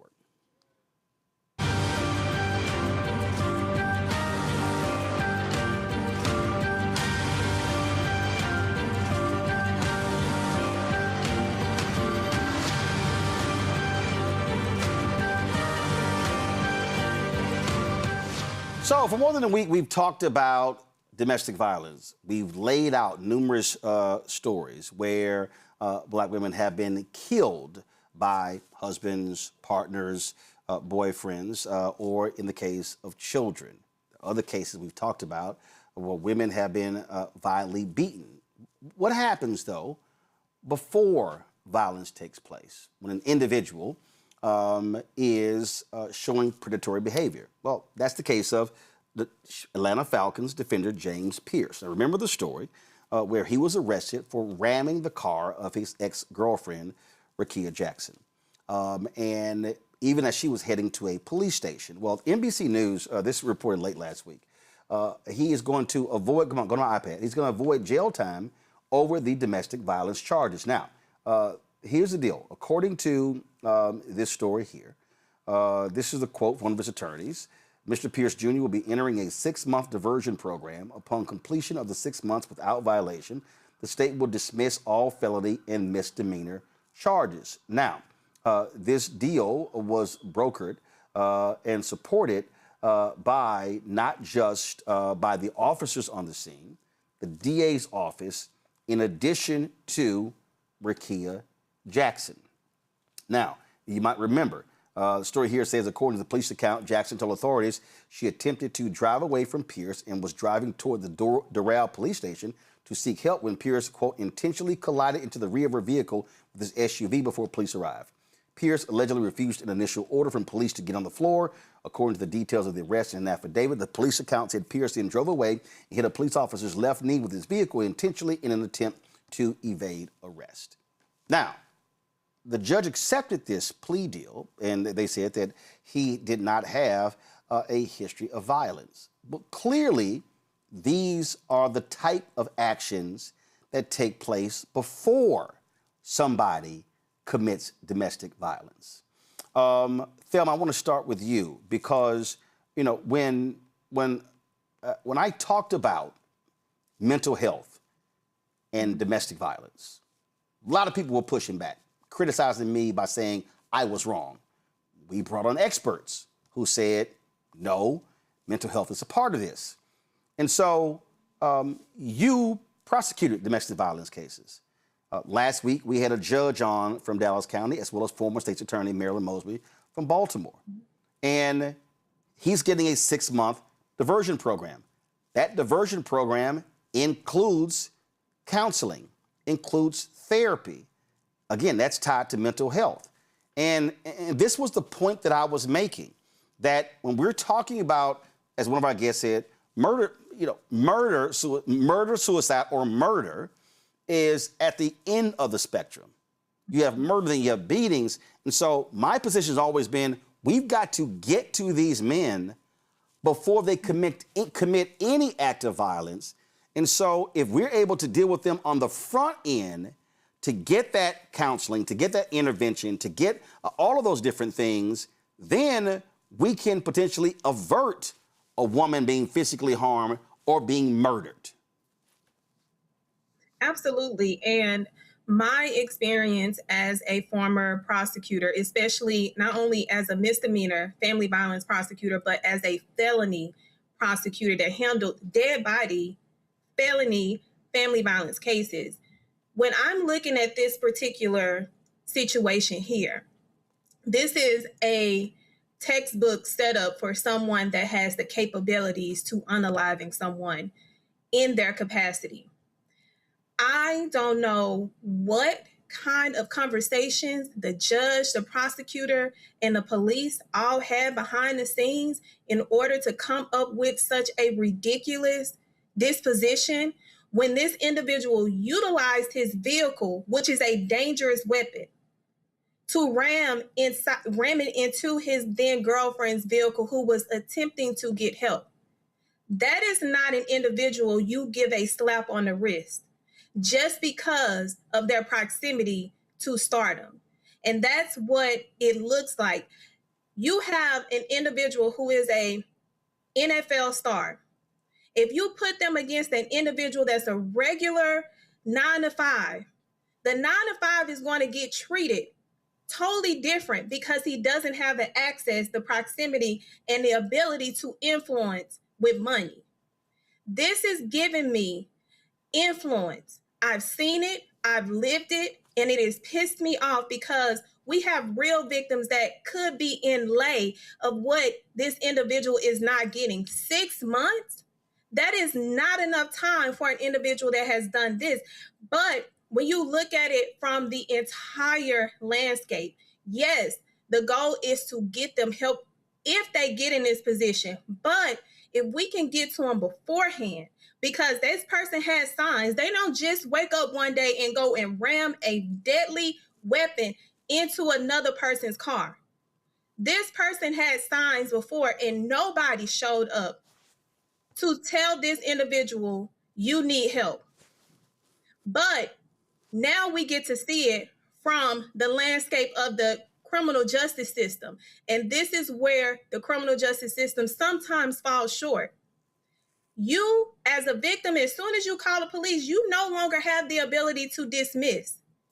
They had everything that they needed to proceed outside of giving a dismissal, but for proximity, his NFL career, fuck all of that. We gotta work on saving lives and saving these individuals from continuing to do this, because y'all have now set this individual up to say, oh, I got money, I got a powerful lawyer.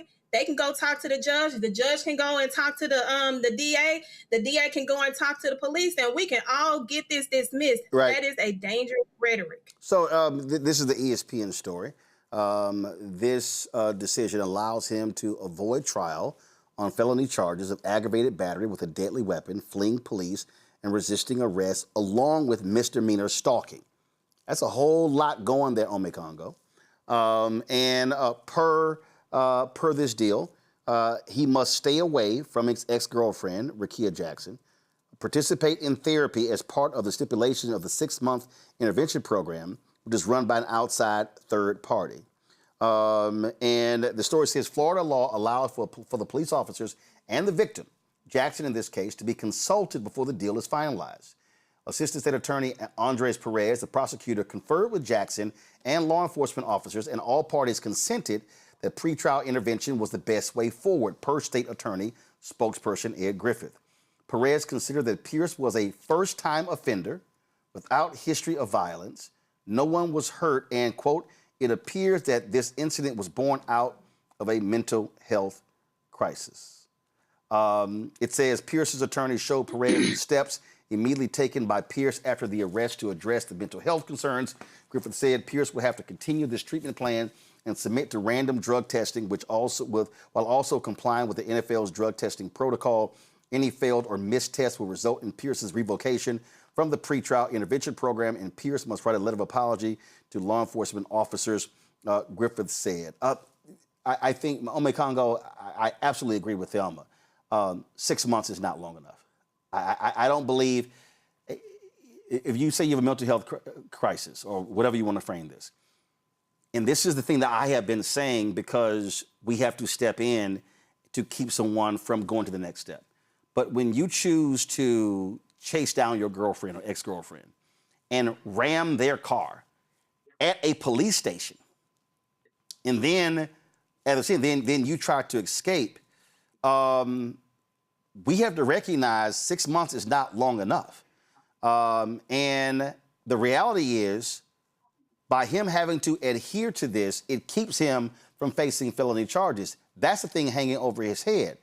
But the point we also have to recognize is that this is also what is used by courts to get folk to seek therapy. And this is what we have been talking about. In order for us to we don't want to do another story of a black woman or any woman being killed by a husband or a partner or an ex-girlfriend. We don't want them being beaten, but we have to have a society that is able to get to these men early so they can have their issues addressed when it comes to ego, control, power, misogyny, whatever you want to call it, because the point is to save lives. First of all, kudos to and much respect to Miss Jackson for leaving that relationship, and I'm hoping she's getting all of the support that she needs. I believe she plays in the WNBA, and I hope they're giving all the support. WNBA has been, a really progressive organization. The reason I bring up the WNBA, because my question, Roland, is where the hell is the NFL? Like, where's their response? The NFL penalizes players more for abusing drugs than abusing their partners and spouses. And that's absolutely ridiculous because of the player's talent. And so it's disgusting that we see this response, that number one, with this program that he's entering, and then the lack of response from the NFL as well. It's like Oprah said when she was talking about the Chris Brown-Rihanna situation. She said, I'm going to talk to you on the screen right now, Rihanna. If he hits you, he will kill you. And so the fact that she's doing that and leaving that, and that he would chase her to the police station, that shows a certain level of, like you said, a domineering and control that's on some next level stuff. So there needs to be more attention on this. And furthermore, I've been so fortunate to be part of this show, but I haven't been prouder to be part of this show than I have been over these last few weeks since what happened in Virginia with the Fairfaxes and what you've been covering and talking about every night. And one of the things that's been pissing me off so much is the backlash we're seeing online from people telling me, you're spending too much time talking about black women. This is a black issue. You're supposed to talk about, all of us together as one, and they don't deserve this type of attention. And I'm getting this from brothers. And I'm like, first of all, you ain't my brother if you're talking like this, but we need to be talking about this at every level to have the experts like Thelma who have lived this and seen this. That, I saw the post that you shared from your sister, Roland, over the weekend as well, talking about her situation. We have to have all hands on deck. And for y'all who are out there who are fans of this guy online, follow him on social media, use your platform to call him out. Use your platform to call the NFL out to do more. Because sometimes these guys, when they get really threatened with losing their money, they start to get a little bit more serious. But sometimes that's not even enough because some people are so drunk with power and privilege. So you have an Ayanla on tomorrow. We're doing what we're doing here. And we need to keep doing what we're doing. And we need to keep uplifting sisters like Jackson who are making the bold steps to leave and protect herself and follow those orders. And we need to shame organizations like the NFL for not doing enough. The thing here, Zachary, again, somebody in the chat says, why are you not talking about her and you're talking about him? I am talking about her because as a part of this decision, she had to sign off on it. That's Florida law. She had to sign off on it. And according to the state's attorney, she did. But the thing that we have to confront, and I'm going to keep saying this, whether people disagree or not, I need people to listen to me very clearly. There are 22,000 domestic violence calls per day in America. Let me say that again. According to domestic violence hotlines, they get upwards of 22,000 calls a day. 96% of domestic violence cases are committed by men, when men are the aggressor. So if I do not want to do another story of a woman who's been killed, or I don't want to do another story of a kid or children who've been killed, or stories that actually we don't do of women who have been harmed, physically beaten. I've seen some of them, some postings on Instagram. Then we've got to get to the perpetrator of the crimes. And that means whatever's happening between the ears of these men, how they've been raised, how they've been dealt with, what trauma they've seen, PTSD, anger, hatred of women, misogyny, patriarchy. You can call it whatever you want to call it. But if we are going to see a change, we got to change what's happening here with these guys. And what the courts here did, and this is where the legal system has leverage. If he does not complete these steps, they could try him on the felony charges. What I argue, and I had somebody in the chat about saying, how you know 6 months is not long enough if they go twice a month. I'm sorry. I listen, as somebody who's had to help my sister leave a violent marriage, I don't believe 6 months is long enough. And I believe the legal system has to have that hammer over somebody's head to say, if you don't follow through, yeah, we're gonna try you. And so we have to deal with this. And I need black men and black women to not run from this conversation, to not say you're spending too much time or you shouldn't be doing this, because it's actually happening. It's happening every day. And if we can prevent one case or 10 or 100 or 1,000, that's good, because we need people. And Zachary, last point here is very interesting. It's a lot of folk had a lot of stuff to say. But it's amazing how many posts we made last week. No comments. 1 comment, 2 comments. And I'm saying, where you at? Roland, go ahead, I'm sorry. Hats off to you. Hats off to you for how you handled everything in the loss of a friend, of friends. I was watching the whole process and everything. I don't miss an episode, and I'm proud of you. I'm proud of the show. I'm proud of this direction that you're taking to destigmatize therapy and counseling among Black men. And proud of you, but damn shame on the NFL.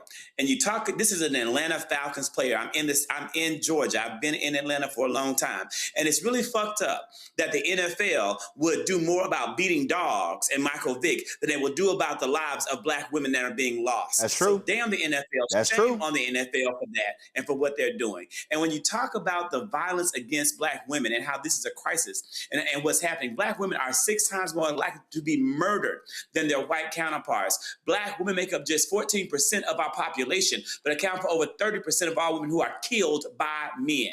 90% of Black women knew their killer, and you also have the fact that our Black women are nearly three times as likely to be killed by an intimate partner, femicide. So thank you for raising this issue and for putting it out there. We have got to break the generational curse of abuse in our community, because that's what it is. And 6 months, to me, I'm sorry, I agree with everybody on this panel. Everybody out there I just don't know if it's going to be enough time. I'm thankful that the justice system is giving this 22-year-old Black man with immense talent an opportunity to reform, an opportunity to rehabilitate, and an opportunity to see the danger of his action. But I'll say this, Rakia wouldn't have that chance if she would have lost her life when that Lamborghini hit her and tried to drive her off the road. She wouldn't have had the chance to reform. She wouldn't have had the chance to rehabilitate. She wouldn't have had the chance to have another day of life. So I want to see this addressed and watched carefully. Because we have to take this on as a community. This is a Black issue, and we have to address it as a Black family, a Black community. Thank you, Thelma. And again, I need. So Thelma, this is the thing that I need folk to understand. I had somebody say, "You only did this because you knew Justin Fairfax." No, I'm gonna go back 17 years. I was at CNN in 2009 when Chris Brown attacked Rihanna. And I remember watching the network and the other networks, and there were largely women who were guests discussing this. And I kept saying, are we going to confront what these men are doing? And I happened to fill in for Campbell Brown one night. And I said, I want an all-male panel. What? That makes no sense. I said, y'all, if men are committing these acts, we need to confront what the hell is going on with men in this society. And they fought me. The person who was producing the segment is now the president of MS Now, Rebecca Cutler. She's the producer on the segment. And I mean, I remember having to fight to get the conversation. So I need people to understand, this ain't new to me. That was 17 years ago. But I also need people to understand, and again, I didn't put it, my sister posted. I helped my sister leave a marriage where she posted on Facebook, she said, I likely would have been killed. That was 24 years ago. So I'm not sitting here talking theoretically about domestic violence.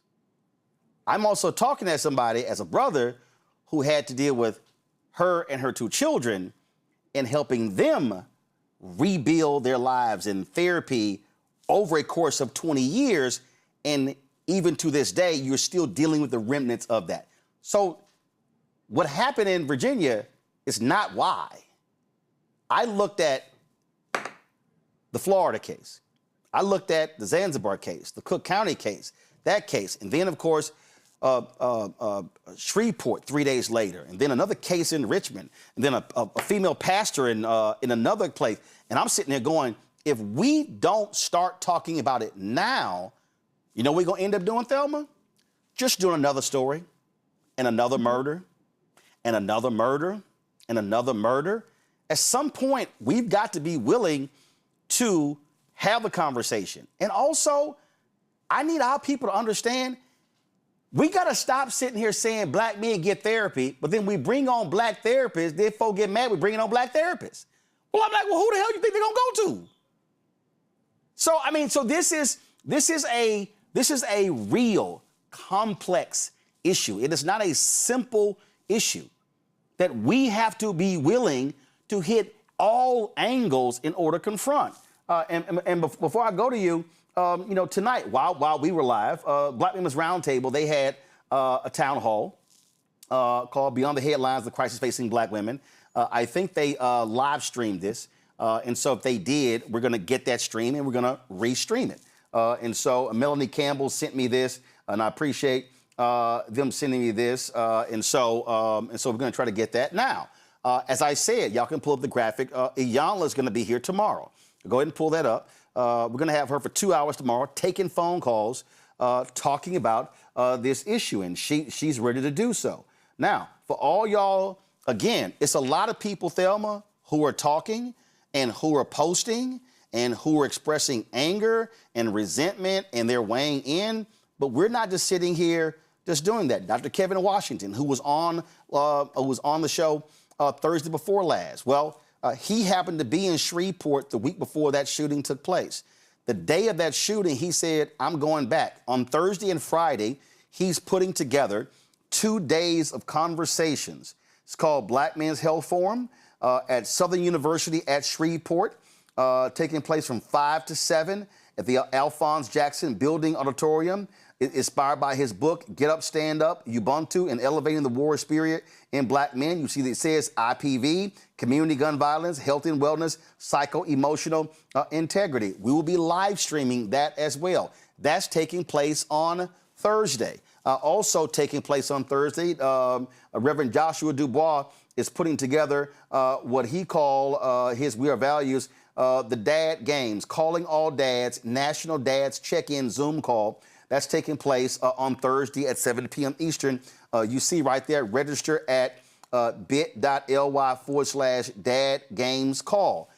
They're doing this as a way for black men, dads, to check in with one another and check on how they're doing. And so, Thelma, we can't keep saying black men be accountable, black men check other black men, and then we don't do it. That absolutely has to happen.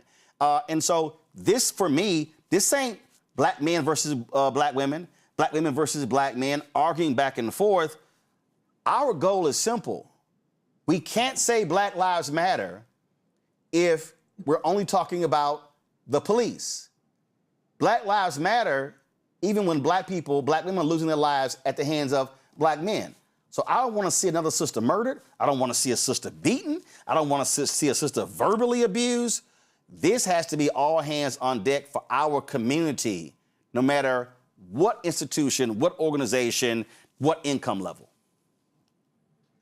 Listen, the one thing that I want people to understand about the message that we have been receiving on your network is nobody else is having these kind of conversations that you tried to have years ago, but you was too early for individuals who wasn't ready to have that conversation, ready for us to be educated on how to protect each other instead of tearing and abusing each other.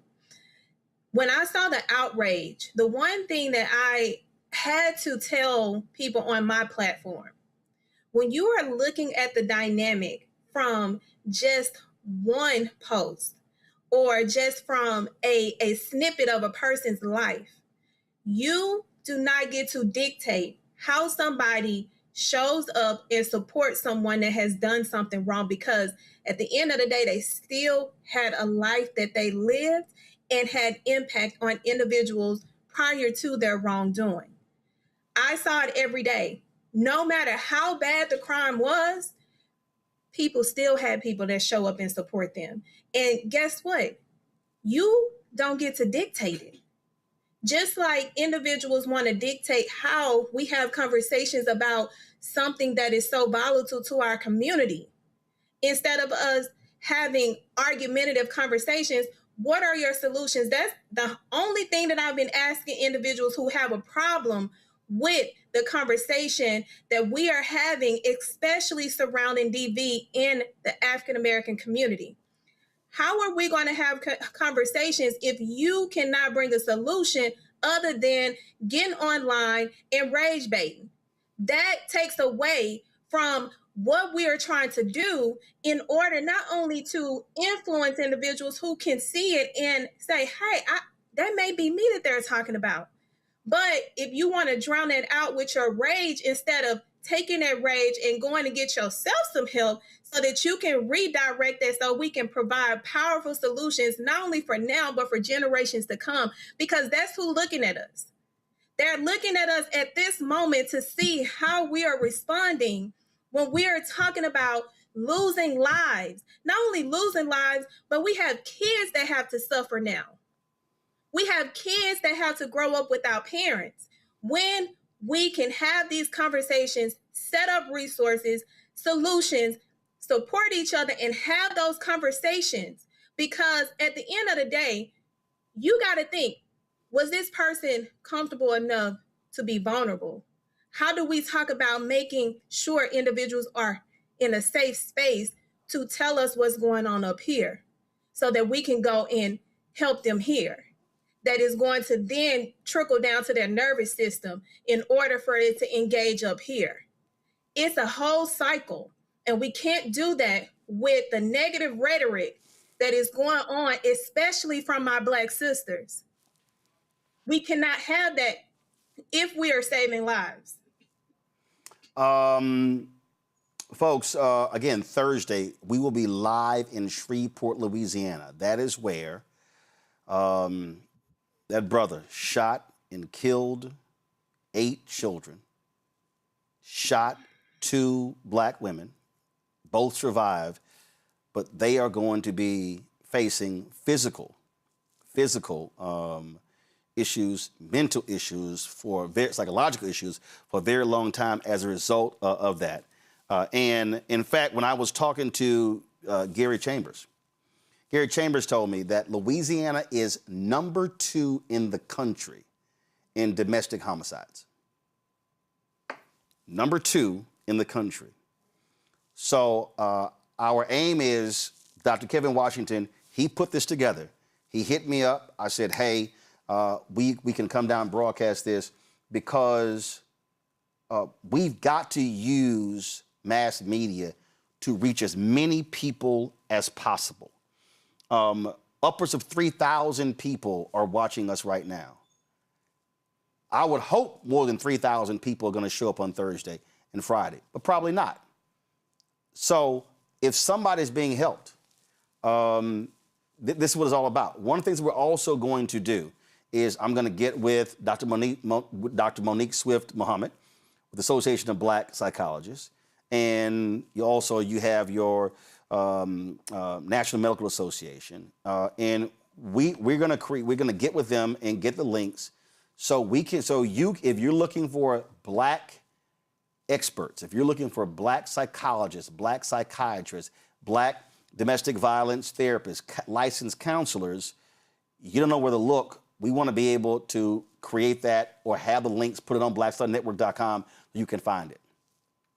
Because I'm going to keep saying this, and I don't care if people don't like it. I had somebody, when I posted the Shreveport story, what the man's mother said when he said he had demons, he was fighting his demons, and he had spent a week at the VA hospital. Had a person. This person was a longtime journalist who I met in 1989. Said, "You still pushing this narrative?" And I'm like, "You're mad because I'm repeating what his own mother said, and what the New York Times reported about what was going on." We cannot just say thoughts and prayers. Mm-mm. Let me say this again. Black America, we can't just say, "Man, this is sad. Oh, I can't believe this happened. Oh, I'm so angry this happened." I get rage. I get anger. I get being upset. I get pain. But how my brain works is, how do we not experience it again? And if there's somebody who right now is on that edge, who's watching or listening, I've had brothers and sisters hit me say, man, I've sent these segments out to friends who are going through divorces. I've sent it to people who are going through custody battles. We don't know what a person is dealing with. Because let's just be honest. It's a lot of men and women who don't talk to family and friends. And so we don't really know what people are dealing with and enduring. What I want, and this will be the final comment for you, Ome Congo, what I need our people to do is to stop attacking, stop fighting, and I get emotion. I get expressing emotion. But we also need to be providing people help, resources. Read this, watch this, go here, call so-and-so. Here's this summit, here's this conference. Because you really don't know. People walk around with masks all day. You really do not know what's behind that mask and what's going in their head. And if we can keep people to learn how to control their emotions, control their rage. I mean, I saw these videos of people posted videos of shooting at a gas station in Atlanta, and this sister busted a window out, and she was like, I don't care, and the brother was holding her back, and the woman gets out of the car, fires shots at her, she dead. And I'm watching this, and I'm going, if the sister with the gun, and the sister busted the window, and the brother there, how do we teach people to de-escalate? How do we teach people not to go to that level? That's what we're talking about here. And that also requires training and knowledge, and it requires time. And we got to be helping people through this, and we got to stop assuming people automatically get it, because clearly they don't. And it also requires acknowledging what we are as a country. We are fundamentally a violent country, and there are more guns than people in this country. In the last 5 minutes, Roland, you shared 4 different sources, at least 4 that I counted, that are happening in the next 3 days. The 3,000 plus people who are watching, people are going to watch this later, rather than DMing us and bickering and going at each other, why don't you just pick one resource, one mental health resource, one domestic violence resource, one shelter resource, and just share it with your community every single day. You don't like what Roland's saying? Find some other, maybe you like Ayanla better or whatever. Take her stuff. Share it, put it out there, take Thelma's stuff. So, just do one thing minimum every single day in your particular way to put a dent in ending the violence that we are suffering. If you don't like our methods, just do something productive. Stop hopping into DMs. Just do something that's going to help somebody. Roland's talking about people are sharing his, the videos and stuff. People like, oh my gosh, I didn't know. What can you say today that somebody's going to see you say or see you post, and they're going to say, yo, I didn't realize that. I didn't know that. Now I know the signs. Now I'm going to get some help. Now I'm going to help somebody else get help. That's all we are asking for in this moment. This is not the time for division. This is time for people to do what they can of what they have, where they are, before it comes to your door. And unfortunately, for too many of us, it has already come to our door. Yep. But if we're still breathing, that means we're still believing, and we still got work to do. So just everybody get out there and do something to make the smallest dent or even the biggest dent possible in this real crisis. Folks, tomorrow, a 2-hour special with Iyanla Vanzant right here on Roland Martin Unfiltered, live at 6 p.m. Eastern. Black Iyanla Speaks, Black Women, Black Men, Domestic Violence. We also will be taking your phone calls as well, so we'll have that number for you tomorrow. And Thursday, we will be live in Shreveport, Louisiana, with Dr. Kevin Washington, a licensed African-centered psychologist. He is having a 2-day event, Black Men's Mental Health Forum.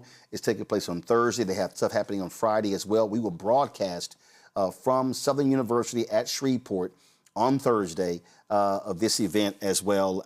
And again, that city has been rocked by the shooting death of 8 children, by the father. He fathered 7 of those kids, and the name is not with me, so that's why I'm not naming. So I don't have the name with me.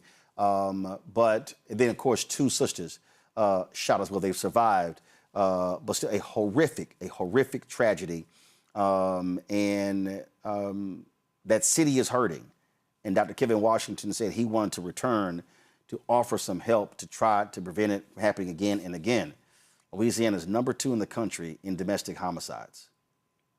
That's real. And so we're going to use this platform to do the work, spread the information, spread the knowledge. And that's what's important. And again, if we can save one sister, if we can keep one young brother, one young sister from having to experience a tragedy, then it's all worth it. But we don't want to just one. We don't want to see 22,000 daily. This is not just all black. That's just 22,000 total domestic violence calls. I want to see that go to 15,000, then 10,000, then 5,000, then 2,000, and 1,000 down to 0. But we're never going to confront domestic violence if we do not confront the individuals that are causing domestic violence. And that's men and their issues and what's happening in their heads. And why are they choosing violence as an answer?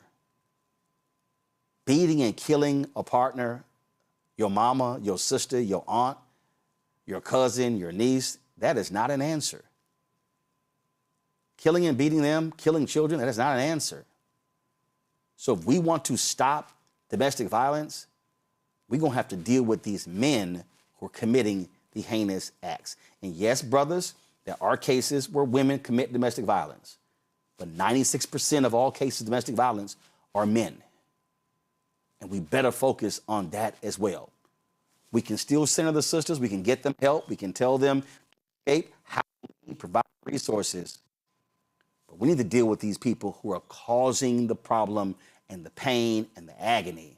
Otherwise, it's just going to be another day, another week, another month, another year of the same stories and the same anger and outrage and the same thoughts and prayers, and nothing changes. Our goal is for it to change in our community. Congo, thanks a lot. Thelma, I appreciate it as well. Zachary had to go. I appreciate him as well. Folks, thank you all for watching. Don't forget, support the work that we do. Join our Bring the Funk fan club. Again, this is why we created this platform. What did the Freedom Journal, the first black paper, say? We wish to plead our own cause, too long have others spoken for us. This is about us driving a conversation about us. We center us here. We center black people here. And that's why we've had so many black experts sharing their knowledge and expertise with us. And so support the work that we do. Your dollars make it possible. I tell you, y'all, this stuff is not cheap. Staff, resources. I mean, hell, it costs us $2,500 a month with our fiber. That ain't regular home Wi-Fi. I mean, so this is just real. And so that's why we built this, because we want to be able to help our people in every way possible. Support us via Cash App. Use the Stripe QR code. You see it right here. Click the Cash App button to contribute. Also, that's for credit cards as well. Checks and money order. Make it payable to Roland Martin Unfiltered, P.O. Box 57196, Washington, D.C. 2003-7-0196. PayPal's R Martin Unfiltered. Venmo RM Unfiltered. Zelle Roland at RolandSMartin.com. Roland at RolandMartinUnfiltered.com. Download the Black Star Network app. Apple phone, Android phone, Apple TV, Android TV, Roku, Amazon Fire TV, Xbox One, Samsung Smart TV. Be sure to please, you want to get our swag, be sure to go to shopblackstarnetwork.com. Our hats, t-shirts, black-owned media, don't blame me, I voted for the black woman, everything right there, shopblackstarnetwork.com. All the products that you see right here in our studio, go to our marketplace at shopblackstarnetwork.com. All of these products, black-owned companies, we created. I don't know, y'all let me know. I don't know of any other black digital show, black podcast that has created a marketplace for black-owned companies for you to buy and support. If you go to shopblackstarnetwork.com, you are supporting black-owned businesses. Again, another reason why we created this show. Don't forget, watch the breakdown of Brittany Noble every day, noon Eastern, right here on the Black Star Network. Check that out. Again, tomorrow, Iyanla Speaks. She is live in the Black Star Network studios. Black women, black men, and domestic violence. We're going to be taking your phone calls as well. It's going to be a powerful 2-hour discussion. Tell everyone, man, let's break some numbers. Let's pass the word. We need all of our folks watching and learning and listening, because the only way we deal with our issues is we confront them head on. Last but not least, folks, over the weekend, I was in Dallas-Fort Worth, and of course, I was gone for a week. My wife and I celebrated our 25th anniversary, and come on, go to the video. And I didn't tell my dad I was coming, and he told my mama, he was like, I ain't heard from Roland all day. Pull audio up. Come on, audio. Well, I ain't hearing it. I told y'all, let's go. Look at my dad. So my dad, he was sitting here. He was shocked. He was shocked. I don't know, did somebody cuss? No, somebody didn't cuss. He was shocked, so I surprised him. I shot this with my Meta glasses. What's happening? So they had this Motown event out there, and so I drive by. That's my great niece. That's her granddaughter, my sister right there. And so we went to want to surprise him there. He, of course, was shocked as all get out. That I didn't tell him I was coming, so I'm always surprising him. So this is my dad. Turned 79 on Saturday, April 25th. And so we had a great time hanging out with the family, went to church yesterday. And so, as always, y'all, we should always celebrate and love on our parents when we have them, and enjoy our family as well. And so happy 79th birthday to my dad. Happy 25th wedding anniversary to my wife, Jackie. And so, again, y'all, so it's all good. We're back at it this week, back on the road, and we're going to keep out here, man, doing the work that we have to do. And I'll make it clear, y'all, if we don't do it, who will? If we don't do it, who will? And what we're not going to do here, we're not going to wait to see what other people do. We're not. We're going to do it, and we're going to keep doing it, and we're going to keep covering us, we're going to keep centering us, and we're going to keep telling our story as long as we're humanly possible to do so. Because that's why we created this show, created this network. Because we're not trying to ask someone else permission to tell our story and to cover our story. I will see y'all tomorrow, right here with Iyanla on the Black Star Network.